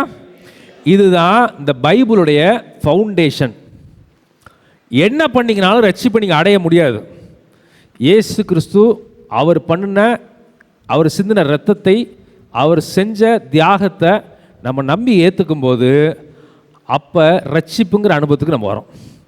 ஆண்டவர் பிள்ளைங்கிற ஸ்தானத்துக்கு வரோம். இதுதான் அடிப்படை வேதாகமத்தின் சத்தியம். சரி, இப்போ நம்ம திரும்ப வருவோம். நான் ஆரம்பிக்கும் போது நான் சொன்னேன், ஆட்டுக்குட்டியானவரின் கல்யாண விருந்திற்கு அழைக்கப்பட்டவர்கள். வெளிப்படுத்தல் 19:9 போட்டிருக்கு. பின்பு அவன் என்னை நோக்கி, அவன் யார் அப்படின்னு பார்த்தீங்கன்னா அந்த தூதன், ஆட்டுக்குட்டியானவரின் கல்யாண விருந்திற்கு அழைக்கப்பட்டவர்கள் பாக்கியவான்கள் என்று எழுது. மேலும் இவைகள் தேவனுடைய சத்திய வசனங்கள் என்று என்னுடனே சொன்னான். இப்போ ஒரு சம்பவம் நடக்குது. ரட்சிக்கப்பட்ட ஆண்டவருடைய பிள்ளைகளை பரலோகத்துக்கு கூட்டிகிட்டு போகிறதுக்கு முன்பதாக ஒரு பெரிய விருந்து ஆண்டவர் ஏற்பாடு பண்ணியிருக்கார். இது நம்மளால் கற்பனை இன்னைக்கு பண்ண முடியாது. ஒரு கல்யாண விருந்தில் ஏன் அவ்வளோ மேன்மை இருக்குங்கிறத முழுசாக நம்மளால் புரிஞ்சிக்க முடியாது. கல்யாண சாப்பாட்டில் என்ன மேன்மை இருக்குங்கிறத நம்மளால் முழுசாக புரிஞ்சிக்க முடியாது. ஒரு சில குறிப்பான அதை சொல்கிறது ஃபவுண்டேஷன் சத்தியத்தை மட்டும், அடிப்படை சத்தியங்கள் இதில் இருக்குது. அதை மட்டும் இன்றைக்கி நம்ம பார்க்க போகிறோம். கல்யாண விருந்துக்கு அழைக்கப்பட்டவர் அத்தனையும் பெரிய பாக்கியவான்கள். இவங்கெல்லாம் பெரிய ரொம்ப கோடி புண்ணியம் பண்ணியிருந்தா கூட இந்த சந்தர்ப்பம் கிடைக்காதுங்க அப்படின்னு அழைக்கப்படுறவங்க. இது என்ன சாப்பாடுனா என்ன அப்படிங்கிறத நம்ம பார்க்க போகிறோம். இந்த கல்யாண விருந்தில் என்ன இருக்கும்? நான் போன வாட்டி சொன்ன மாதிரி ஒரு பெரிய ஒரு கல்யாணம் நடந்துச்சு சேலத்தில் நடந்த பெரிய கல்யாணத்தில் அது ஒன்று. அந்த கல்யாணத்துக்கு கூப்பிட்டுருந்தாங்க, ஒரு பழக்கமாக இருந்தவருங்கிறனால கூப்பிட்டுருந்தாங்க. அது கல்யாண விருந்தில் வெஜிடேரியன் மட்டும்தான் இருந்துச்சு, நான்வெஜ்ஜே இல்லை. வெஜிடேரியனே ஒரு 100 வகை சமைச்சு வச்சுருந்தாங்க. நார்த் இந்தியாவில் இருக்குது, சவுத் இந்தியாவில் இருக்குது, ஈஸ்ட் இந்தியாவில் இருக்குது, வெஸ்ட் இந்தியாவில் இருக்குதுன்னு ஒரு 100 ஐட்டம் சைவ விருந்திலே சமைச்சு வச்சுருந்தாங்க. அப்போ இங்கே என்ன இருக்கும்? பரலோகத்தில் சாப்பாடுனா என்ன இருக்கும்? பிரியாணி இருக்குமா, சிக்கன் இருக்குமா, மட்டன் இருக்குமா அப்படின்னு யோசிச்சோம்னா இதை நீங்கள் அப்படி புரிஞ்சிக்கக்கூடாது. இவைகள் தேவனுடைய சத்தியமான வசனங்கள் என்று சொன்னான். எவைகள்? இந்த வசனத்தை நீங்கள் 2 விஷயமாக புரிஞ்சுக்கலாம். அங்கே எழுதுனது ஆண்டவருடைய சத்திய வசனங்கள்னு தூதன் சொல்கிறாரு. இன்னொரு விஷயம், அங்கே இருக்கிற அந்த கல்யாண விருந்தில் இருக்கிற என்ன சொல்கிறது, பட்சதங்களா பரிமாணங்களா, இது எல்லாமே இவைகள் தேவனுடைய சத்தியமான வசனங்கள் என்று எழுதுன்னு சொன்னான். இப்போ கல்யாண விருந்துனா நம்ம பூமியில் இருக்கிற மாதிரி ஏதோ சாப்பாடு போடுவாங்க அப்படிங்கிற மாதிரி நீங்கள் புரிஞ்சுக்கூடாது. அதனுடைய நிழல், நீங்கள் ஒரு விஷயத்தை நீங்கள் புரிஞ்சுக்கணும். நான் ஆல்ரெடி சொல்லியிருக்கேன். பழைய ஏற்பாடு என்பது புதிய ஏற்பாடுனுடைய நிழல், புதிய ஏற்பாடு என்பது பரலோகத்தில் இருக்கிறதுனுடைய காரியங்களுடைய நிழல். இங்கே நம்ம சாப்பாடுன்னு அவங்க சொல்கிறாங்கன்னா பரலோகத்தில் என்னவா இருக்கும் அப்படின்னு பார்த்தீங்கன்னா அது வார்த்தையினுடைய வெளிப்பாடு. கடவுளுடைய வார்த்தையினுடைய வெளிப்பாடு தான் அங்கே இருந்த மொத்த போஜன பதார்த்தங்கள். நான் சொல்கிறேன் பாருங்க. சங்கீதம் 12:6, கர்த்தருடைய சொற்கள் மண் குகையில் 7 தரம் உருக்கி புடமிட்ட வெள்ளிக்கொப்பான சுத்த சொற்களாக இருக்கிறது. ஆண்டுடைய சொற்கள் தான் சுத்த சொற்களாக இருக்கிறது. இன்னொன்று வாசிக்கிறேன். நீதிமொழிகள் 25:11 பாருங்க. ஏற்ற சமயத்தில் சொன்னப்பட்ட வார்த்தை வெள்ளித்தட்டில் வைக்கப்பட்ட பொற்பழங்களுக்கு சமம். ஏற்ற சமயத்தில் சொன்ன ஒரு வார்த்தை வெள்ளித்தட்டில் வச்ச பொற்பழத்துக்கு சமம். அப்போ இதில் இந்த 2 வசனத்தை வச்சு நீங்கள் பார்க்கும்போது உங்களுக்கு ஒன்று புரியுது. சாப்பாடை தான் வார்த்தை, நம்ம பூமிக்குரிய சாப்பாடை தான் வார்த்தை அப்படின்னு பைபிள் சொல்லுது. இன்னும் நீங்கள் பாருங்கள், ஆதியாகமத்தில் நீங்கள் பார்ப்பீங்க, ஏவாள்கிட்ட வந்து பிசாசு பேசுது. ஆதியாகமம் 3:5, இதை நீங்கள் புசிக்கும் நாளிலே உங்கள் கண்கள் திறக்கப்படும் என்றும் நீங்கள் நன்மை தீமை அறிந்து தேவர்களைப் போல் இருப்பீர்கள் என்றும் தேவன் அறிவார் என்றது. இது 5வது வசனம். 6வது வசனம் பாருங்க, அப்பொழுது ஸ்திரீயானவள் அந்த விருட்சம் புசிப்புக்கு நல்லதும் பார்வைக்கும் இன்பமும் புத்தியை தெளிவிக்கிறதுமாய் இருக்கிற இச்சிக்கப்பட விருட்சமுமாய் இருக்கிறது என்று கண்டு. எப்பொழுது நீங்கள் பாருங்க, பிசாசு ஒரு ஒரு ஒரு ஒரு உபதேசம் சொல்கிறான். பிசாசு ஒரு வஞ்சகத்தை சொல்கிறான். அவன் சொல்கிற வார்த்தை அது என்ன சொல்லுது? இதை நீங்கள் புசிக்கிற நாளில் நீங்கள் சாக மாட்டீங்க, உங்கள் கண்கள் திறக்கப்படும், திறந்த தேவர்களை போல் நன்மை தீமை அறிந்து அவரை போல இருப்பீங்கன்னு சொன்னதை கேட்ட உடனே, அப்பொழுது ஸ்திரீயானவள் இந்த விருட்சம் புசிப்புக்கு நல்லதும். ஃபஸ்ட்டு ஒரு உபதேசமாகிய வார்த்தையை பிசாசு சொல்கிறான். அந்த உபதேசத்தை கேட்ட பிறகு தான் இந்த பழம் புசிக்கிறதுக்கு நல்லது அப்படின்ட்டு ஸ்திரீ பார்க்குறான். அதாவது ஸ்திரீ யாருன்னு பார்க்கும்போது ஏவாள் பார்க்குறான். அப்போ இந்த பழங்கிறது என்னதுன்னு பார்த்தீங்கன்னா, பழம்னா இந்த சாதாரண நம்ம ஆப்பிள் பழம், ஆரஞ்சு பழம், மாதுளம் பழம்னு புரிஞ்சிக்கூடாது. அந்த பழங்கிறது ஒரு உபதேசத்தை குறிக்கிறது. வேதாகமத்தில் எங்கே பார்த்தீங்கன்னாலும் சாப்பாடுன்னு சொன்னால் அது ஆவிக்குரிய அர்த்தம் உபதேசம். அப்போ நீங்கள் ஒரு விஷயத்தை புரிஞ்சுக்கணும், ஒரு உபதேசத்தை கேட்ட பிறகு தான், பிசாசு சொன்ன உபதேசத்தை கேட்ட பிறகு தான், பிசாசு சொன்ன வஞ்சகத்தையும் அவன் சொன்ன பொய்யையும் கேட்ட உடனே தான் அந்த பழம் புசிப்புக்கு ரொம்ப அழகாக இருக்குது. அந்த பழம் பார்க்குறதுக்கு எப்போ அழகாக தெரிஞ்சிச்சுன்னா, இவன் சொன்ன வஞ்சகத்தை கேட்ட உடனே அது தெரிஞ்சிச்சு. இன்றைக்கி நம்ம நிறையா பார்க்குறோம் இல்லையா? ஒருத்தர் சொல்லுவார், இதை நீங்கள் செஞ்சுருங்க, இதை மட்டும் நீங்கள் செஞ்சிட்டிங்கன்னா, நீங்கள் வந்து ஒரு 10,000 ரூபாய் மட்டும் நீங்கள் கட்டி எங்ககிட்ட ஏமாந்துட்டீங்கன்னா நீங்கள் வந்து ஃப்யூச்சரில் எப்படி ஆயிடுவீங்க? கோடீஸ்வரன் ஆயிடுவீங்க அப்படின்னு சொல்கிறான்ல. இதுதான் உபதேசம். இதுதான் உபதேசம். ஒருத்தர் சாக மாதிரி போவார், அவர்கிட்ட ஒரு 4 விஷயம் நல்லதாக பேசுவாங்க. கவலைப்படாத, உனக்கு சரியாயிரும் உடம்பு, ஆண்டவர் உன்னோட கூட இருக்கார், நீ வந்து நாசமாக போயிட மாட்ட, இப்படிங்கிற உபதேசத்தை கேட்ட உடனே அவருக்கு ஒரு புத்துணர்ச்சி வரும். அந்த புத்துணர்ச்சியை கேட்டு அதுக்கப்புறம் 50 வருஷம் ஒரு உயிரோடு வாழ்ந்திருப்பார். இதுதான் வசனம் சொல்லுது, ஏற்ற சமயத்திலே சொன்னப்பட்ட வார்த்தைகள் வெள்ளி தட்டில் வைக்கப்பட்ட பொற்பழத்திற்கு சமம். அப்போ சாப்பாடுன்னு ஆவிக்குரிய ரீதியத்தில் எதை சொல்கிறாங்க அப்படின்னு நீங்கள் பார்க்கும்போது உபதேசையும் ஆண்டவருடைய வார்த்தையும் தான் சொல்கிறாங்க. அதுதான் ஆட்டுக்குட்டியானுடைய கல்யாண அந்த வைபவத்தில் என்ன நடக்கும், கல்யாண சாப்பாட்டில் என்ன இருக்குன்னா, அது எதனுடைய வெளிப்பாடுன்னு பார்க்கும்போது ஆண்டவருடைய வார்த்தைக்கும் ஆண்டவர் சொல்கிற உபதேசத்திற்குமான வெளிப்பாடு. இதை நம்ம மறந்துடவே கூடாது. இதோட இன்னொரு பெரிய விஷயம் என்னன்னு பார்க்கும்போது, நான் போன வாட்டியே சொன்னேன், யோவான் அப்போஸ்தலனாகிய யோவான் என்ன பண்ணுறாரு, இதை கேட்ட உடனே, இதை அந்த கிராண்டு செட்டப்பை பார்த்த உடனே, கல்யாண சாப்பாடு அங்கே கல்யாணம் எப்படி இருக்குங்கிறத தரிசனத்தில் பார்த்த உடனே தன்னை அறியாமலே அந்த தூதனுடைய காலில் விழுந்துட்டார். அப்போ எந்த அளவுக்கு இது முக்கியத்துவம் வாய்ந்த ஒரு விஷயமா இருந்திருக்கும். இதோட பைபிள் 2 அதிகாரம் தள்ளி முடிஞ்சிருது. அதோட முடியுது பைபிள். அதுதான் ஃபைனல். எந்த அளவுக்கு முக்கியத்துவம் வாய்ந்ததாக அது இருக்கும் பட்சத்தில் இதை கடைசி 2 அதிகாரத்தில் ஆண்டவர் எழுதி வச்சிருப்பார். அதுதான் அவ்வளோ முக்கியத்துவம் வாய்ந்ததான் ஆட்டுக்குட்டியானுடைய கல்யாண பந்தி. அந்த கல்யாண பந்தியில் என்ன இருக்குது அப்படின்னு நீங்கள் ஆவிக்குரிய கண்ணோட்டத்தில் இப்போ நம்ம புரிஞ்சுக்கிறதுக்கு, சாப்பாடு என்பது அவருடைய உபதேசமும், கிறிஸ்துவை பற்றி உபதேசமும், கிறிஸ்துவை பற்றியான வார்த்தைகளும், இந்த பைபிளில் கொடுக்கப்பட்டிருக்க சத்தியங்களும், இதனுடைய வெளிப்பாடு தான் ஆட்டுக்குட்டியானுடைய கல்யாண அந்த அந்த சாப்பாடாக அங்கே வைக்கப்பட்டிருக்கு. சரி, இந்த இது என்ன பண்ணும், இது என்ன பண்ணும், இந்த ஆண்டவருடைய வார்த்தை என்ன செய்யும், ஆண்டவருடைய வார்த்தை நம்மளுக்கு என்ன செய்யும் அப்படிங்கிற ஒரு சில அர்த்தமானங்களை தான் இன்றைக்கி நம்ம பார்க்க போகிறோம். சரி, இது போஜனத்துக்கு ஆண்டவர் ஒன்று சொல்கிறாரு, அதுக்கு ஒரு பேர் சொல்கிறாரு. 1 கொரிந்தியர் 10:3 வாசிக்கிறோம், எல்லாரும் ஒரே ஞான போஜனத்தை புசித்தார்கள். இஸ்ரவேல் ஜனங்க என்ன செய்கிறாங்க, ஞான போஜனத்தை புசிக்கிறாங்க. இதுக்கு ஒரு ஓமேயமாக ஒரு சம்பவத்தை நீங்கள் பைபிளில் பார்ப்பீங்க. 1 ராஜாக்கள் 19 அதிகாரத்தில் இருக்குது. எலியா அப்படின்னு ஒரு தீர்க்கதரிசி இருக்கார். அவர் ஒரு மிகப்பெரிய தீர்க்கதரிசி.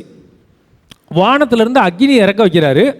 அதன் மூலமாக அநேக ஆயிரக்கணக்கான ஜனங்கள் கர்த்தரே தெய்வம்னு அறிஞ்சுக்கிறாங்க. பாகால் வழிபாடு அன்னைக்கு நிர்மூலமாச்சு இஸ்ரவேல் ஜனத்தில். இவர் இந்த மாதிரி ஒரு பெரிய அற்புதத்தையும் அடையாளத்தையும் பண்ணி முடிச்ச உடனே எசபேல்னு ஒரு ராணி இருக்கா. அவள் தான் ராஜாவுடைய அடுத்த ஸ்தானத்தில் இருக்கிற, ராஜாவை தன்னுடைய உபதேசத்தினால் கெடுத்த ஒரு ராணி. ஆண்டவருடைய கர்த்தருடைய உபதேசத்தை விட்டுவிட்டு பாகால்களையும் சொல்லப்படாத தேவர்களையும் வணங்க வச்சு தன்னுடைய என்ன சொல்கிறது, பிசாசு எப்படி ஏவாள்கிட்ட வந்து பேசுனுச்சோ அதே போல் தன்னுடைய உபதேசத்தினால் அந்த ராஜாவை வஞ்சித்த ஒரு கள்ள தீர்க்கதரிசி தான் யாருன்னு பார்த்தீங்கன்னா இந்த எசபேல். இந்த எசபேல் சொல்கிறாங்க, இவ சொல்கிறா, நாளைக்கு உன் தலையில் உன் கழுத்து மேலே தலை இருக்கா அப்படின்னு நீ பாரு, நாளைக்கு இந்நேரத்தில் நீ சங்கரிக்கப்பட்டு சாவ அப்படின்ட்டு எலியா தீர்க்கதரிசிக்கு ஆள் விட்டு சொல்லி அனுப்பிச்சி விட்றான். இதை கேட்டவுடனே எலியா பயங்கரமாக பயந்துடுறாரு. நாளைக்கு நம்மளை கொல்லப்பட போகிறோம் அப்படின்ட்டு அவனுடைய உயிரை பாதுகாத்து கொள்றதுக்காக அங்கேருந்து தப்பிச்சு ஓடி ஒரு பர்வதத்துக்கு வந்து சேர்றாரு. 1 ராஜாக்கள் 19:7 பாருங்க. 19ஆம் அதிகாரத்தில் ஃபஸ்ட்டு நீங்கள் பார்ப்பீங்க. 7வது வருஷத்துக்கு முந்தின இதில் நீங்கள் பார்க்கும்போது கர்த்தருடைய தூதன் அனுபவருக்கு முன்னாடி வராரு. வந்து நின்று அவனை தட்டி எழுப்பி அவன் கையில் என்ன கொடுக்குறாரு அப்படின்னா ஒரு கலசம் தண்ணியும் ஒரு அடையும் கொடுக்குறாரு. ஒரு கலசம் தண்ணியும் ஒரு அடையும் கொடுக்குறாரு. அதை சாப்பிட்டு அவன் திரும்ப படுத்துக்கிறான். திரும்ப படுத்து தூங்கிறான். அவனுக்கு சோர்வு போகலை, அவனுடைய பயம் போகலை. அடுத்தது பாருங்க, 1 ராஜாக்கள் 19:7 பார்ப்பீங்க. கர்த்தருடைய தூதன் திரும்ப 2ஆம் தரம் வந்து அவனை தட்டி எழுப்பி எழுந்து போஜனம் பண்ணு, நீ பண்ண வேண்டிய பிரயாணம் வெகு தூரம் என்றான். நீங்கள் ஃபஸ்ட்டுக்கும் இதுக்கும் ஒரு வித்தியாசத்தை பார்ப்பீங்க. இதுக்கு முன்னாடி வந்து வைக்கும்போது ஒரு கலசம் தண்ணியும் ஒரு அடையும் அங்கே தெளிவாக போட்டிருக்கும். 2ஆவது தடவை வரும்போது அந்த ஃபஸ்ட்டு சாப்பிட்ட அடையையும் தண்ணியும் குடிச்சு திரும்ப தூங்கிடுறான். 2ஆவது தடவை வந்து பார்க்கும்போது அந்த தூதன் என்ன கொடுத்தாங்கிறது அந்த வசனத்தில் போட்டிருக்காது. வேதத்தில் நீங்கள் புரிஞ்சுக்கணும் ஒரு விஷயத்தை, அது ஏன் போடலை அப்படின்னா அதுக்கு ஒரு காரணம் இருக்கும். வேதத்தில் ஒரு விஷயம் போட்டிருக்குன்னா அதுக்கு ஒரு காரணம் இருக்கும். வேதத்தில் ஒரு விஷயம் போடலை அப்படின்னா அதுக்கு ஒரு காரணம் இருக்கும். ஏன் போடலை அப்படின்னு நீங்கள் பார்க்கும்போது அதுக்கு நான் சொல்கிறேன். அதுக்கு முன்னாடி நீங்கள் பாருங்கள் 8வது வசனம். அப்பொழுது அவன் எழுந்திருந்து புசித்து குடித்து அந்த போஜனத்தின், எந்த போஜனத்தின்னா 2வது டைம் வந்தது இல்லையா, என்ன போஜனம்னு சொல்லப்படாத ஒரு போஜனம் கொடுக்கப்பட்டுச்சு இல்லையா, அந்த போஜனத்தின் பலத்தினால் எழுந்திருந்து புசித்து குடித்து அந்த போஜனத்தின் பலத்தினால் 40 நாள் இரவும் பகலும் ஒரே பெண்ணும் தேவனுடைய பர்வதம் மட்டும் நடந்து போனான். 2வது டைம் அதே தூதநாதன் அவர் வந்து ஒரு தூதன் வந்து கொடுக்குறாரு. அது என்ன போஜனம்னு அதில் போடப்படல. அந்த போஜனத்தை சாப்பிட்டுட்டு குடிச்சிட்டு 40 நாள் இரவும் பகலும் அவன் தூங்காமல் எங்கேயும் ஸ்டம்பிள் ஆகாமல் நடந்து ஓரே பர்வதம் மட்டும் நடந்தான். ஏன் போடல அப்படின்னு நீங்கள் யோசிச்சிங்கன்னா அதுக்கு பேர் தான் ஞான போஜனம். அதுக்கு பேர் தான் என்ன? ஞான போஜனம். நீங்கள் ஃபஸ்ட்டு வாசிச்சிங்க இல்லையா, எல்லோரும் ஒரே ஞான போஜனத்தை புசித்தார்கள். அவன் ஏதோ ஒன்று கொடுத்துருப்பான், ஏதோ ஒன்று இவரும் குடிச்சிருப்பார். ஆனால் ஏன் பைபிளில் போடலைன்னு பார்க்கும்போது அதற்கு காரணம் அதுதான் ஞான போஜனம். இந்த காரணத்தினால தான் பைபிளில் அவன் என்ன சாப்பிட்டான், அது என்ன குடித்தான் அப்படிங்கிறத பற்றி போடல. ஏன்னா ஞான போஜனம் கண்ணுக்கு தெரியாது, அதுக்காக தான் அங்கே போடல. இதை சாப்பிட்டுட்டு 40 நாள் இரவும் பகலும் ஓரேபென்னும் பர்வதம் வரைக்கும் நடந்தான். ஓரேபில் தான் ஆண்டவர் அவனை திரும்ப சந்திக்கிறார், மெல்லிய வார்த்தை மூலமாக சந்திக்கிறார். அப்போ இதுக்கு என்ன அர்த்தம் அப்படின்னு பார்க்கும்போது, நீங்கள் சரியான உபதேசத்தை ஆண்டவர்கிட்டருந்து வாங்கி சாப்பிட்டீங்கன்னா, வசனம் ஆண்டவர் சொல்கிறாரு, மனுஷன் அப்பத்தினால் மட்டும் பிழைக்க மாட்டான், கர்த்தருடைய வார்த்தையிலேருந்து புறப்படுகிற ஒவ்வொரு வார்த்தையிலும் பிழைப்பான் அப்படின்னு போட்டிருக்கு இல்லையா. சரியான வார்த்தையை நீங்கள் வாங்கி உட்கொண்டுட்டீங்கன்னா, உங்கள் இருதயத்தில் ஏற்றிக்கிட்டீங்கன்னா, உங்கள் ஆத்மாவுக்கு சாப்பாடாக வந்துருச்சுன்னா நீங்கள் என்ன பண்ணுவீங்கன்னா 40 நாள் ஆனாலும் இரவும் பகலும் தைரியமாக நடப்பீங்க. அப்படின்னா என்ன அர்த்தம்னா, ஏசபேலை அவன் ஜெயித்தான். இன்றைக்கி உங்கள் வாழ்க்கையில் இதை நீங்கள் இப்போ பூமிக்குரிய கண்ணோட்டத்துக்கு போடுவோம். வாழ்க்கையில் போராட்டம் வருது, மரணம் மாதிரி சூழ்நிலை வருது, என்ன செய்கிறது அப்படிங்கிற திகில் வருது. அடுத்த மாதம் நீங்கள் என்ன பண்ண போகிறீங்க அப்படிங்கிற யோசனை வருது. ஏசபெல் மாதிரி பிசாசின் தந்திரம் உங்கள் வாழ்க்கைக்கு முன்னாடி வந்து நிற்கிது. ஏசபெல் யார்? கர்த்தருடைய தீர்க்கதரிசியை கொலை பண்ணவ. இப்போ இவளை எலியாவையும் கொல்ல பார்த்துட்டு இருக்கிற ஒரு பிசாசனுடைய ஒரு அதிகாரி. இவனை பார்த்து இப்போ பயம் வருது. என்ன செய்ய போகிறோம்? குழந்தைங்க வாழ்க்கையில் என்ன நடக்க போகுது? இது ஃப்யூச்சர் என்ன இருக்கும்? எதிர்காலம் எப்படி இருக்கும்? பணம் இல்லையே, நம்மளுக்கு கடன் இருக்கே, வாழ்வா சாவாங்கிற போராட்டம் இருக்கே, வீட்டில் ஒய்ஃபுக்கிட்ட பிரச்சனையாகுது, கணவன்கிட்ட பிரச்சனையாகுது, இப்படின்னு எசபேலினால் அழுப்பப்பட்ட பல சூழ்நிலைகளை நீங்கள் ஒருவேளை சந்திக்கக்கூடும்.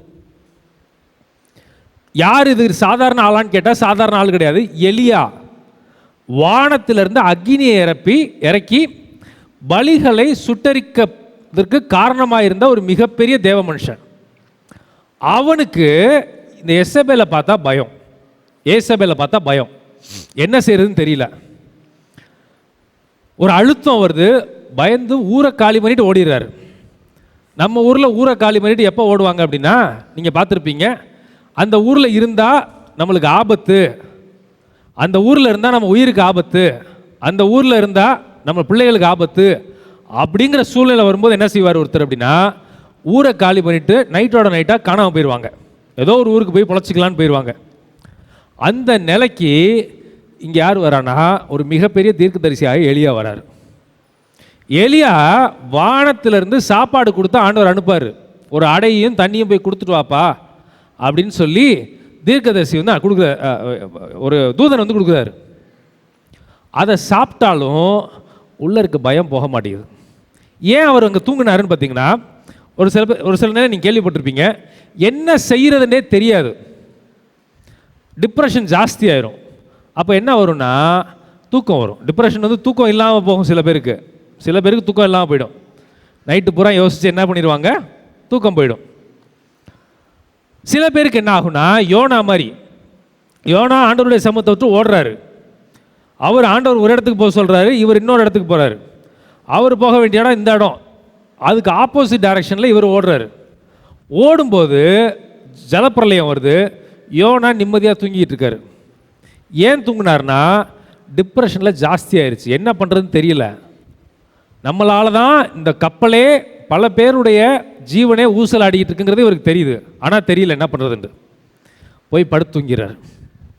சோர்வு, அழுத்தம் எல்லாம் சேர்ந்து ஒரு மனுஷனை அமுக்கி ஊரை விட்டு ஓடி ஒரு இடத்துல ஒளிஞ்சிக்கிற நேரத்தில் ஒரு சாப்பாடு வருது. அது என்னென்னா அடையும் தண்ணியும். அது பூமிக்கு எடுத்த சாப்பாடு.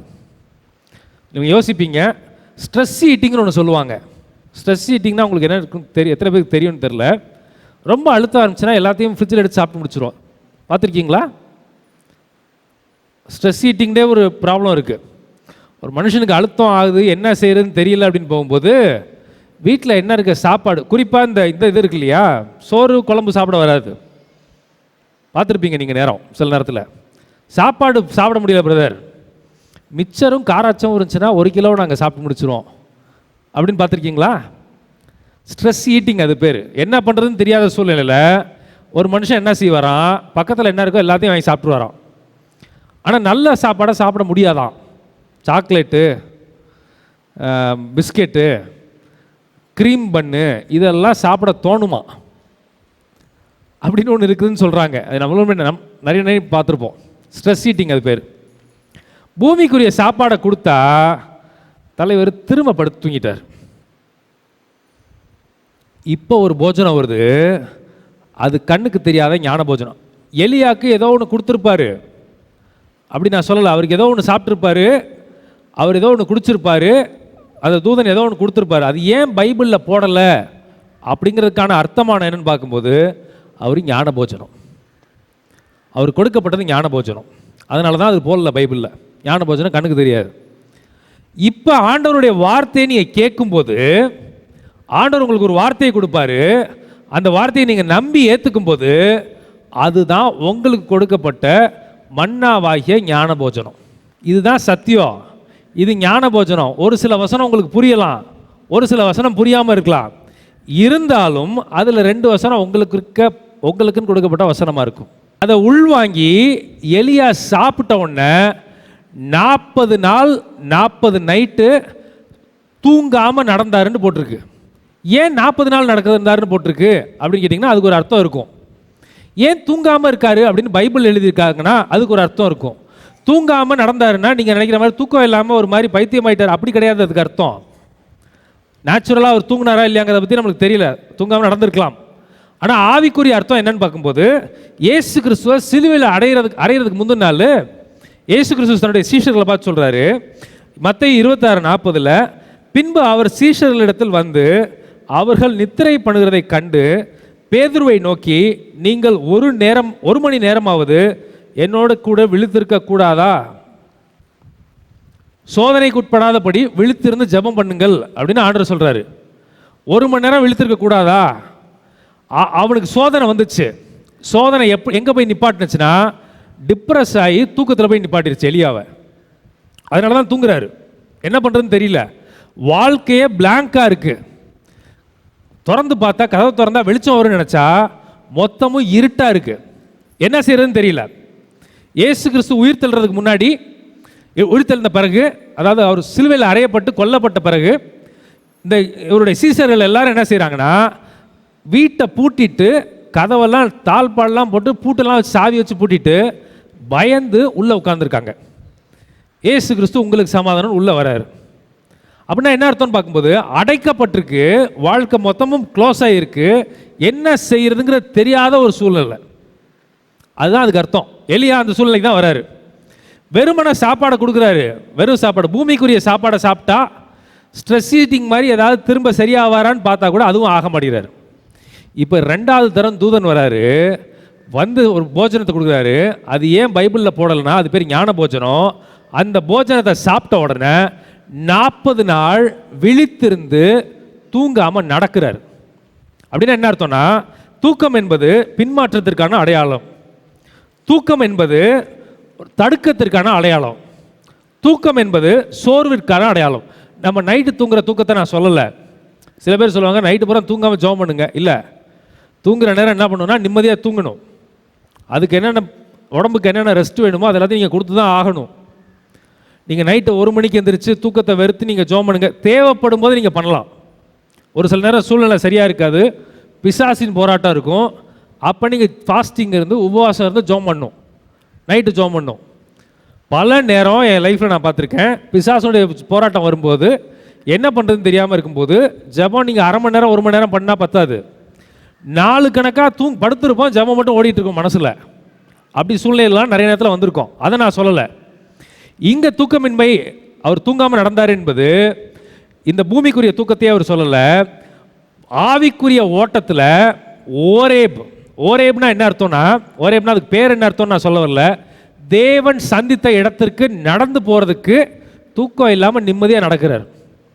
அதற்கு காரணமாக இருந்தது அவருக்கு கொடுக்கப்பட்ட ஞான போஜனமாகிய கர்த்தருடைய வார்த்தை. ஏன் 40 நாள் அப்படின்னு பார்க்கும்போது, அது ஏன் 40 நாள்னு வசனத்தில் போட்டுருக்குன்னு நீங்கள் பார்க்கும்போது, பலத்தின் மிகுதியினால் ஒரு மனுஷனுடைய வாழ்க்கை 70 வருஷம், பலத்தின் மிகுதியினால் 80 வருஷம், 80ஓட பாதி 40. அப்படின்னா என்னென்னா, முழுமைக்குள்ளதாக 2 விஷயம் உங்களை எடுத்துகிட்டு போகும். ஒன்று ஆண்டவர் சொல்கிற உபதேசம், இன்னொன்று ஆண்டவர் சொல்கிற ஆவி, ஆண்டவரோட ஆவி. இது ரெண்டும் ஒன்று சம்மந்தப்பட்டது. ஒரு காயினோட 2 பகுதி மாதிரி. ஒரு ஒரு ஒரு ரூபா நோட்டு இருக்குது, அதில் ஒரு பகுதி ஆண்டவருடைய வார்த்தை, இன்னொரு பகுதி ஆண்டவருடைய ஆவி. அதனால தான் ஆண்டவர் சொல்வார், நான் பேசுகிற இந்த வார்த்தைகள், யோவான் 6:63 வாசிப்பீங்க, நான் உங்களுக்கு சொல்லுகிற வசனங்கள் ஆவியாவும் ஜீவனுமாய் இருக்கிறது. இந்த ஆவியும் வார்த்தையும் சேர்ந்து முழுமையாகிய 80க்குள் உங்களை நடத்தும். ஒரு மனுஷனுடைய பரிபூரணம் என்னென்னா 80. அப்போ நீங்கள் ஆவிக்குரிய விஷயத்தில் நீங்கள் புரிஞ்சுக்கணும், பரிபூரணத்துக்குள்ளே ஒரு மனுஷன் நடத்தப்பட வேண்டுமே ஆனால் ஆவிக்குரிய போஜனமாகிய ஆண்டவருடைய வார்த்தையும் ஆவிக்குரிய போஜனமாகிய ஆண்டவருடைய ஆவியும் உங்களுடைய முழுமைக்குள்ளே போய் சேர்க்கும். அதுதான் 40 நாள் அவர் நடந்தார். எலியா முழுமைக்குள்ளே போனார். அதுவும் சாதாரணமாக போகலை, சாதாரணமாக மரணித்து போகலை, மனுஷன் மரணிக்கிற மாதிரி அப்படியே நேராக ஆண்டவருடைய சமூகத்துக்குள்ளே எடுத்துக்கொள்ளப்பட்டார். அந்த முழுமைக்குள்ளே போகிறதுக்கு 2 விஷயம் காரணமாக இருந்துச்சு. ஒரு பகுதி ஆண்டவருடைய வார்த்தையாகிய ஞான போஜனம், இன்னொரு பகுதி ஆண்டவருடைய ஆவி. அதான் அவர் ஓரே பருவத்தில் போய் ஆண்டவரோட ஒரு என்கவுண்டர் இருக்குது. என்கவுண்டர்னா ஆண்டவர் அவரை சந்திக்கிறார், ஆண்டவரோட பேசுகிறார். சரி, இது பாயிண்ட் நம்பர் 1. 2வது பாயிண்ட்டு வெளிப்படுத்தல் 19:8 பார்ப்பீங்க. சுத்தமும் பிரகாசமான வெள்ளிய வஸ்திரம் தரித்து கொள்ளும்படி அவளுக்கு அளிக்கப்பட்டது. யாருக்குன்னு பார்க்கும்போது ஆண்டவருடைய கல்யாண விருந்திற்காக வந்த மணவாட்டி சபை. மணவாட்டி சபைனா அந்த பில்டிங்கோ அந்த பிராண்டோ கிடையாது, அங்கே இருக்க தேவ பிள்ளைகள். அவங்க வராங்க, வந்து அவங்களுக்கு என்ன கொடுக்கப்படுது அப்படின்னு பார்க்கும்போது பூமியில் ஒரு வஸ்திரம் கொடுக்கப்பட்டுச்சு. அது நீங்கள் பார்ப்பீங்க. கல்யாண வஸ்திரம் தரிக்காத ஒரு மனுஷன் இருந்தான் அப்படிங்கிற ஒரு ஓமையிலேருந்து நம்ம பார்த்தோம். அவனை ஆண்டவர் வெளியே அனுப்பிச்சிடுறாரு. அங்கே பரலோகத்தில் இவங்க போன உடனே இன்னொரு ஒரு சுத்தமும் மெல்லிய வஸ்திரம் அவங்களுக்கு கொடுக்கப்படுது. இந்த மெல்லிய வஸ்திரத்தை பற்றி தான் போன மாட்டி நம்ம பார்த்தோம். இந்த மெல்லிய வஸ்திரம் அங்கே கொடுக்கப்படுது. கல்யாண விருந்தில் சாப்பிட்டுட்டு, அதுதான் ஆண்டவருடைய வார்த்தை, அங்கே கொடுக்கப்பட்டிருக்க எல்லாமே ஆண்டவருடைய வார்த்தை. இது எப்பேற்பட்டதுன்னு நம்மளுக்கு புரியாது. இன்றைக்கி நம்ம மூளையை வச்சு நீங்கள் யோசிச்சிங்கன்னா புரியாது. சமீபத்தில் நான் பார்த்தேன், ஒரு ஜனாதிபதி ஒரு அவார்டு கொடுக்குறாங்க. ஜனாதிபதி ஒரு அவார்டு மெடல் கொடுத்துட்டு அவங்கள வாழ்த்தி பாராட்டி அனுப்பிச்சி விட்றாங்க. இது எப்பேற்பட்ட மேன்மை உலகத்தில், எவ்வளோ பெரிய மேன்மை.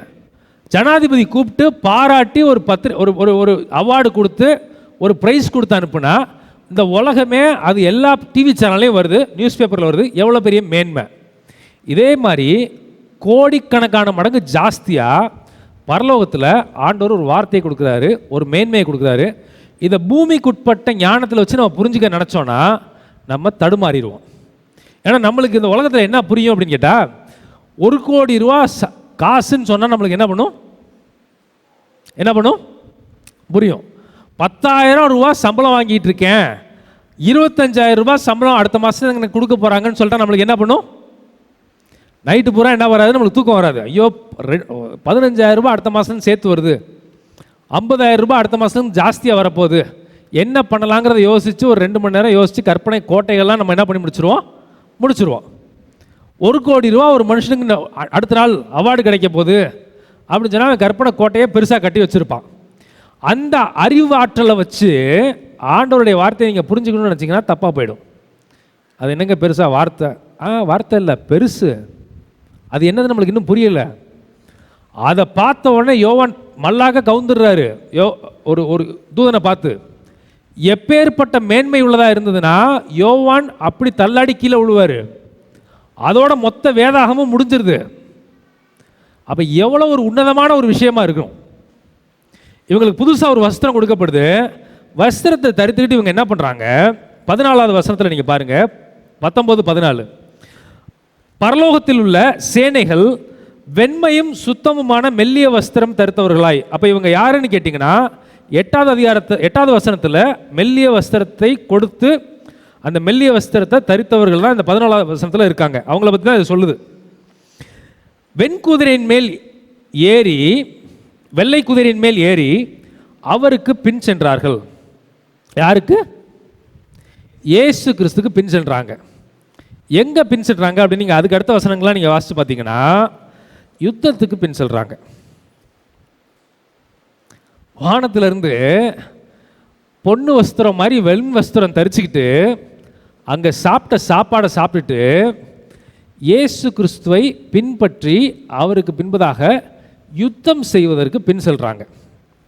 யோசிச்சு பாருங்க, மணக்கோலத்தில் கல்யாணம் மாப்பிள்ளை இருக்காரு, பொண்ணு மணக்கோலத்தில் இருக்காங்க. சாப்பிட்டு முடிச்சு எங்கே போவாங்க?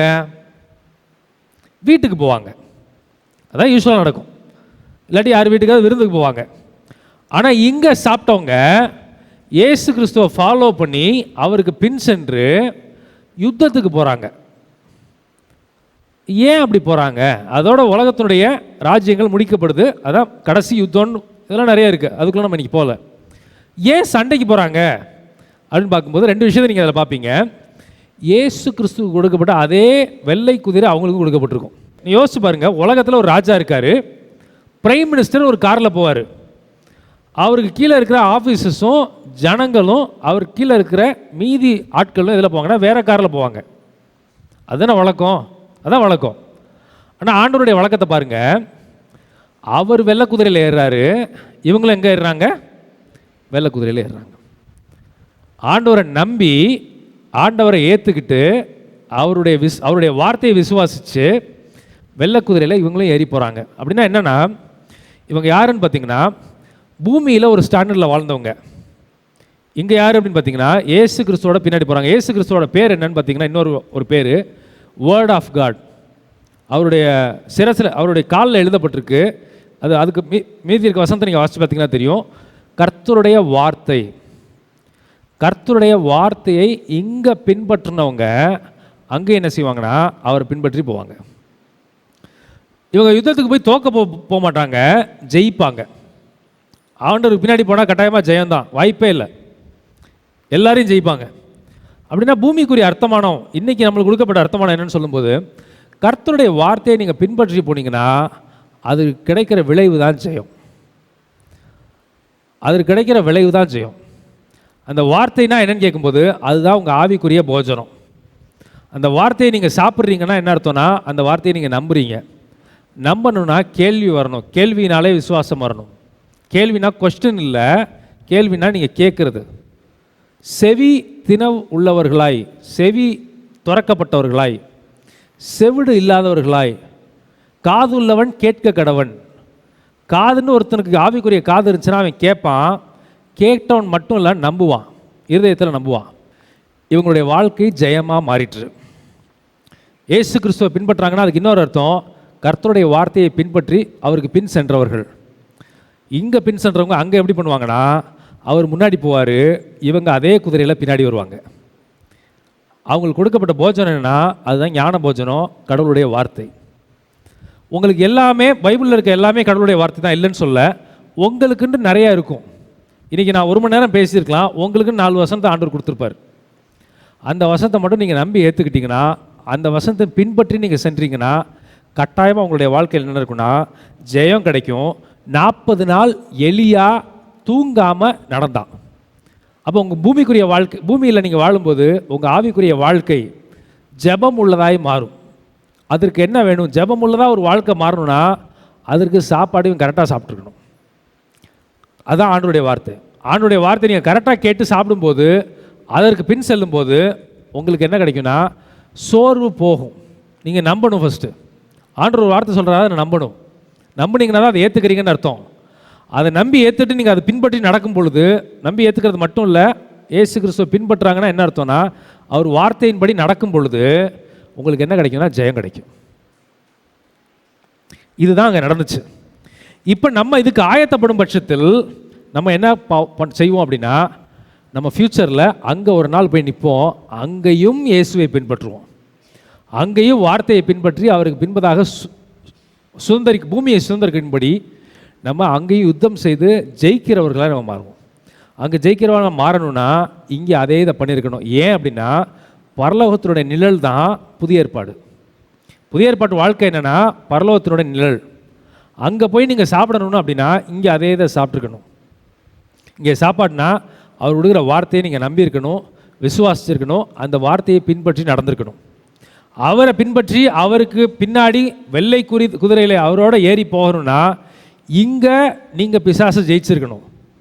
ஏசபேலை இங்கே ஜெயிக்காமல் நீங்கள் அங்கே போய் உலகத்தை திரும்ப ஜெயிக்கிறதுக்கு சண்டை போட வர முடியாது. ஏன்னா பரலோகத்தினுடைய நிழலாக தான் புதிய ஏற்பாடு. பரலோகத்தினுடைய நிழல் தான் இன்றைக்கி நம்ம நம்ம வாழ்கிற வாழ்க்கை. இங்கே அவரை பின்பற்றி ஆண்டவருடைய வார்த்தையை பின்பற்றி அவருடைய வார்த்தையை நம்பி அவருடைய வார்த்தையை ஏற்றுக்கொண்டு அதை பின்பற்றி நடக்கும்போது அங்கேயும் ஜெயவுள்ளவர்களாக இருப்போம். இங்கே சாப்பாடை ஒழுங்காக சாப்பிட்டோன்னா அந்த சாப்பிட்ற இடத்துக்கு நம்மளுக்கு ஒரு வழி கிடைக்கும். அதுதான் வசனம் சொல்லுது.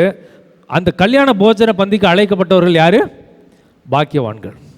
நீங்கள் பூமியிலையும் பாக்கியவான்களாக இருப்பீங்க, பரலோகத்துலேயும் பாக்கியவான்களாக இருப்பீங்க. எலியா ஏசபேல்னால இங்கேயும் கொல்லப்படலை, அங்கேயும் ஜெயிச்சார். அங்கே போய் ஆண்டவரோட ஒரு என்கவுண்டர் இருக்குது அவருக்கு ஓரேபில். ஓரேபுக்கு 40 நாள் நடக்கணும். 40 நாள் நடக்கணும்னா சோர்வு போகணும். சோர்வு போகணும்னா அதுக்கு ஞான போஜனம் வரணும். 40 நாள் என்பது எதை குறிக்கிறது? முழுமையில் பாதி, முழுமையில் இன்னொரு பாதி கடவுளுடைய ஆவியினால் கிடைக்கிற அனுபவம்.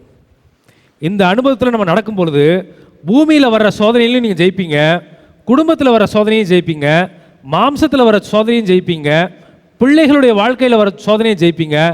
மரணத்தை ஏசபெல்கிட்டருந்து மரணம் வரும்னு சொல்லப்பட்ட அந்த பயத்தையும் ஜெயிச்சு, ஏசபெலையும் ஜெயிச்சு, ஓரேபுங்கிற இடத்துல ஆண்டவரை போய் சந்திப்பீங்க.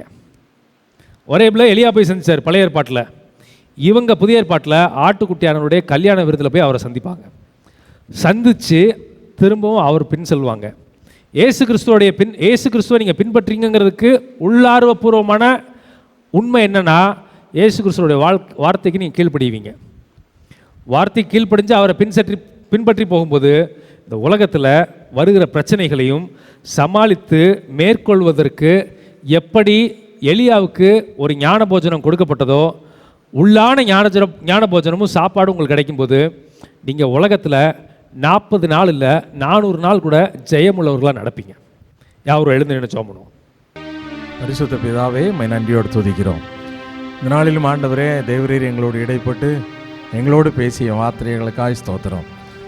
ஆண்டவரே, அந்த ஞான போஜனமாகி உம்முடைய வார்த்தையை நாங்கள் புசித்து உம்முடைய அந்த பரிசுத்த பந்தியில் நாங்கள் பங்கு பெற்று ஆண்டவரே, உம்முடைய பரலோக ராஜ்யத்திலே உம்மோடு கூட இணைந்து உமக்காக யுத்தம் செய்யக்கூடிய வீரர்களாக எங்களை மாற்றும்படியாய் ஜெபிக்கிறோம். வல்ல தேவ கிருபை எங்களை சூழ்ந்து கொள்ளட்டும். தெய்வ பிரசன்னத்திற்கு நாங்கள் தாழ்த்துகிறோம். வருகிற வாரத்தை நன்மையால் முடிசூட்டும். கிருபை தாங்குவதாக இயேசுவின் நாமத்தில் ஜெபிக்கிறேன் பிதாவே, ஆமென். நம்முடைய கர்த்தராகிய இயேசு கிறிஸ்துவினுடைய கிருபையும் பிதாவாகிய தேவனுடைய அன்பும் பரிசுத்த ஆவியினுடைய அந்யோன்ய ஐக்கியமும் இன்றும் என்றும் சதாகாலங்களிலும் நம்மனோடு கூட இருப்பதாக, ஆமென். தேவ ஆசீர்வாதத்தோடு அடியாரை அனுப்போம். வார்த்தை என்னும் அப்பத்தாலே போஷித்து வளர்த்தியும் இப்போதும் மை தேடி வந்து மனதார போற்றினோம். மோட்சலோகத்தில் கழித்து உம்மை வாழ்த்தி தொழுவோம்.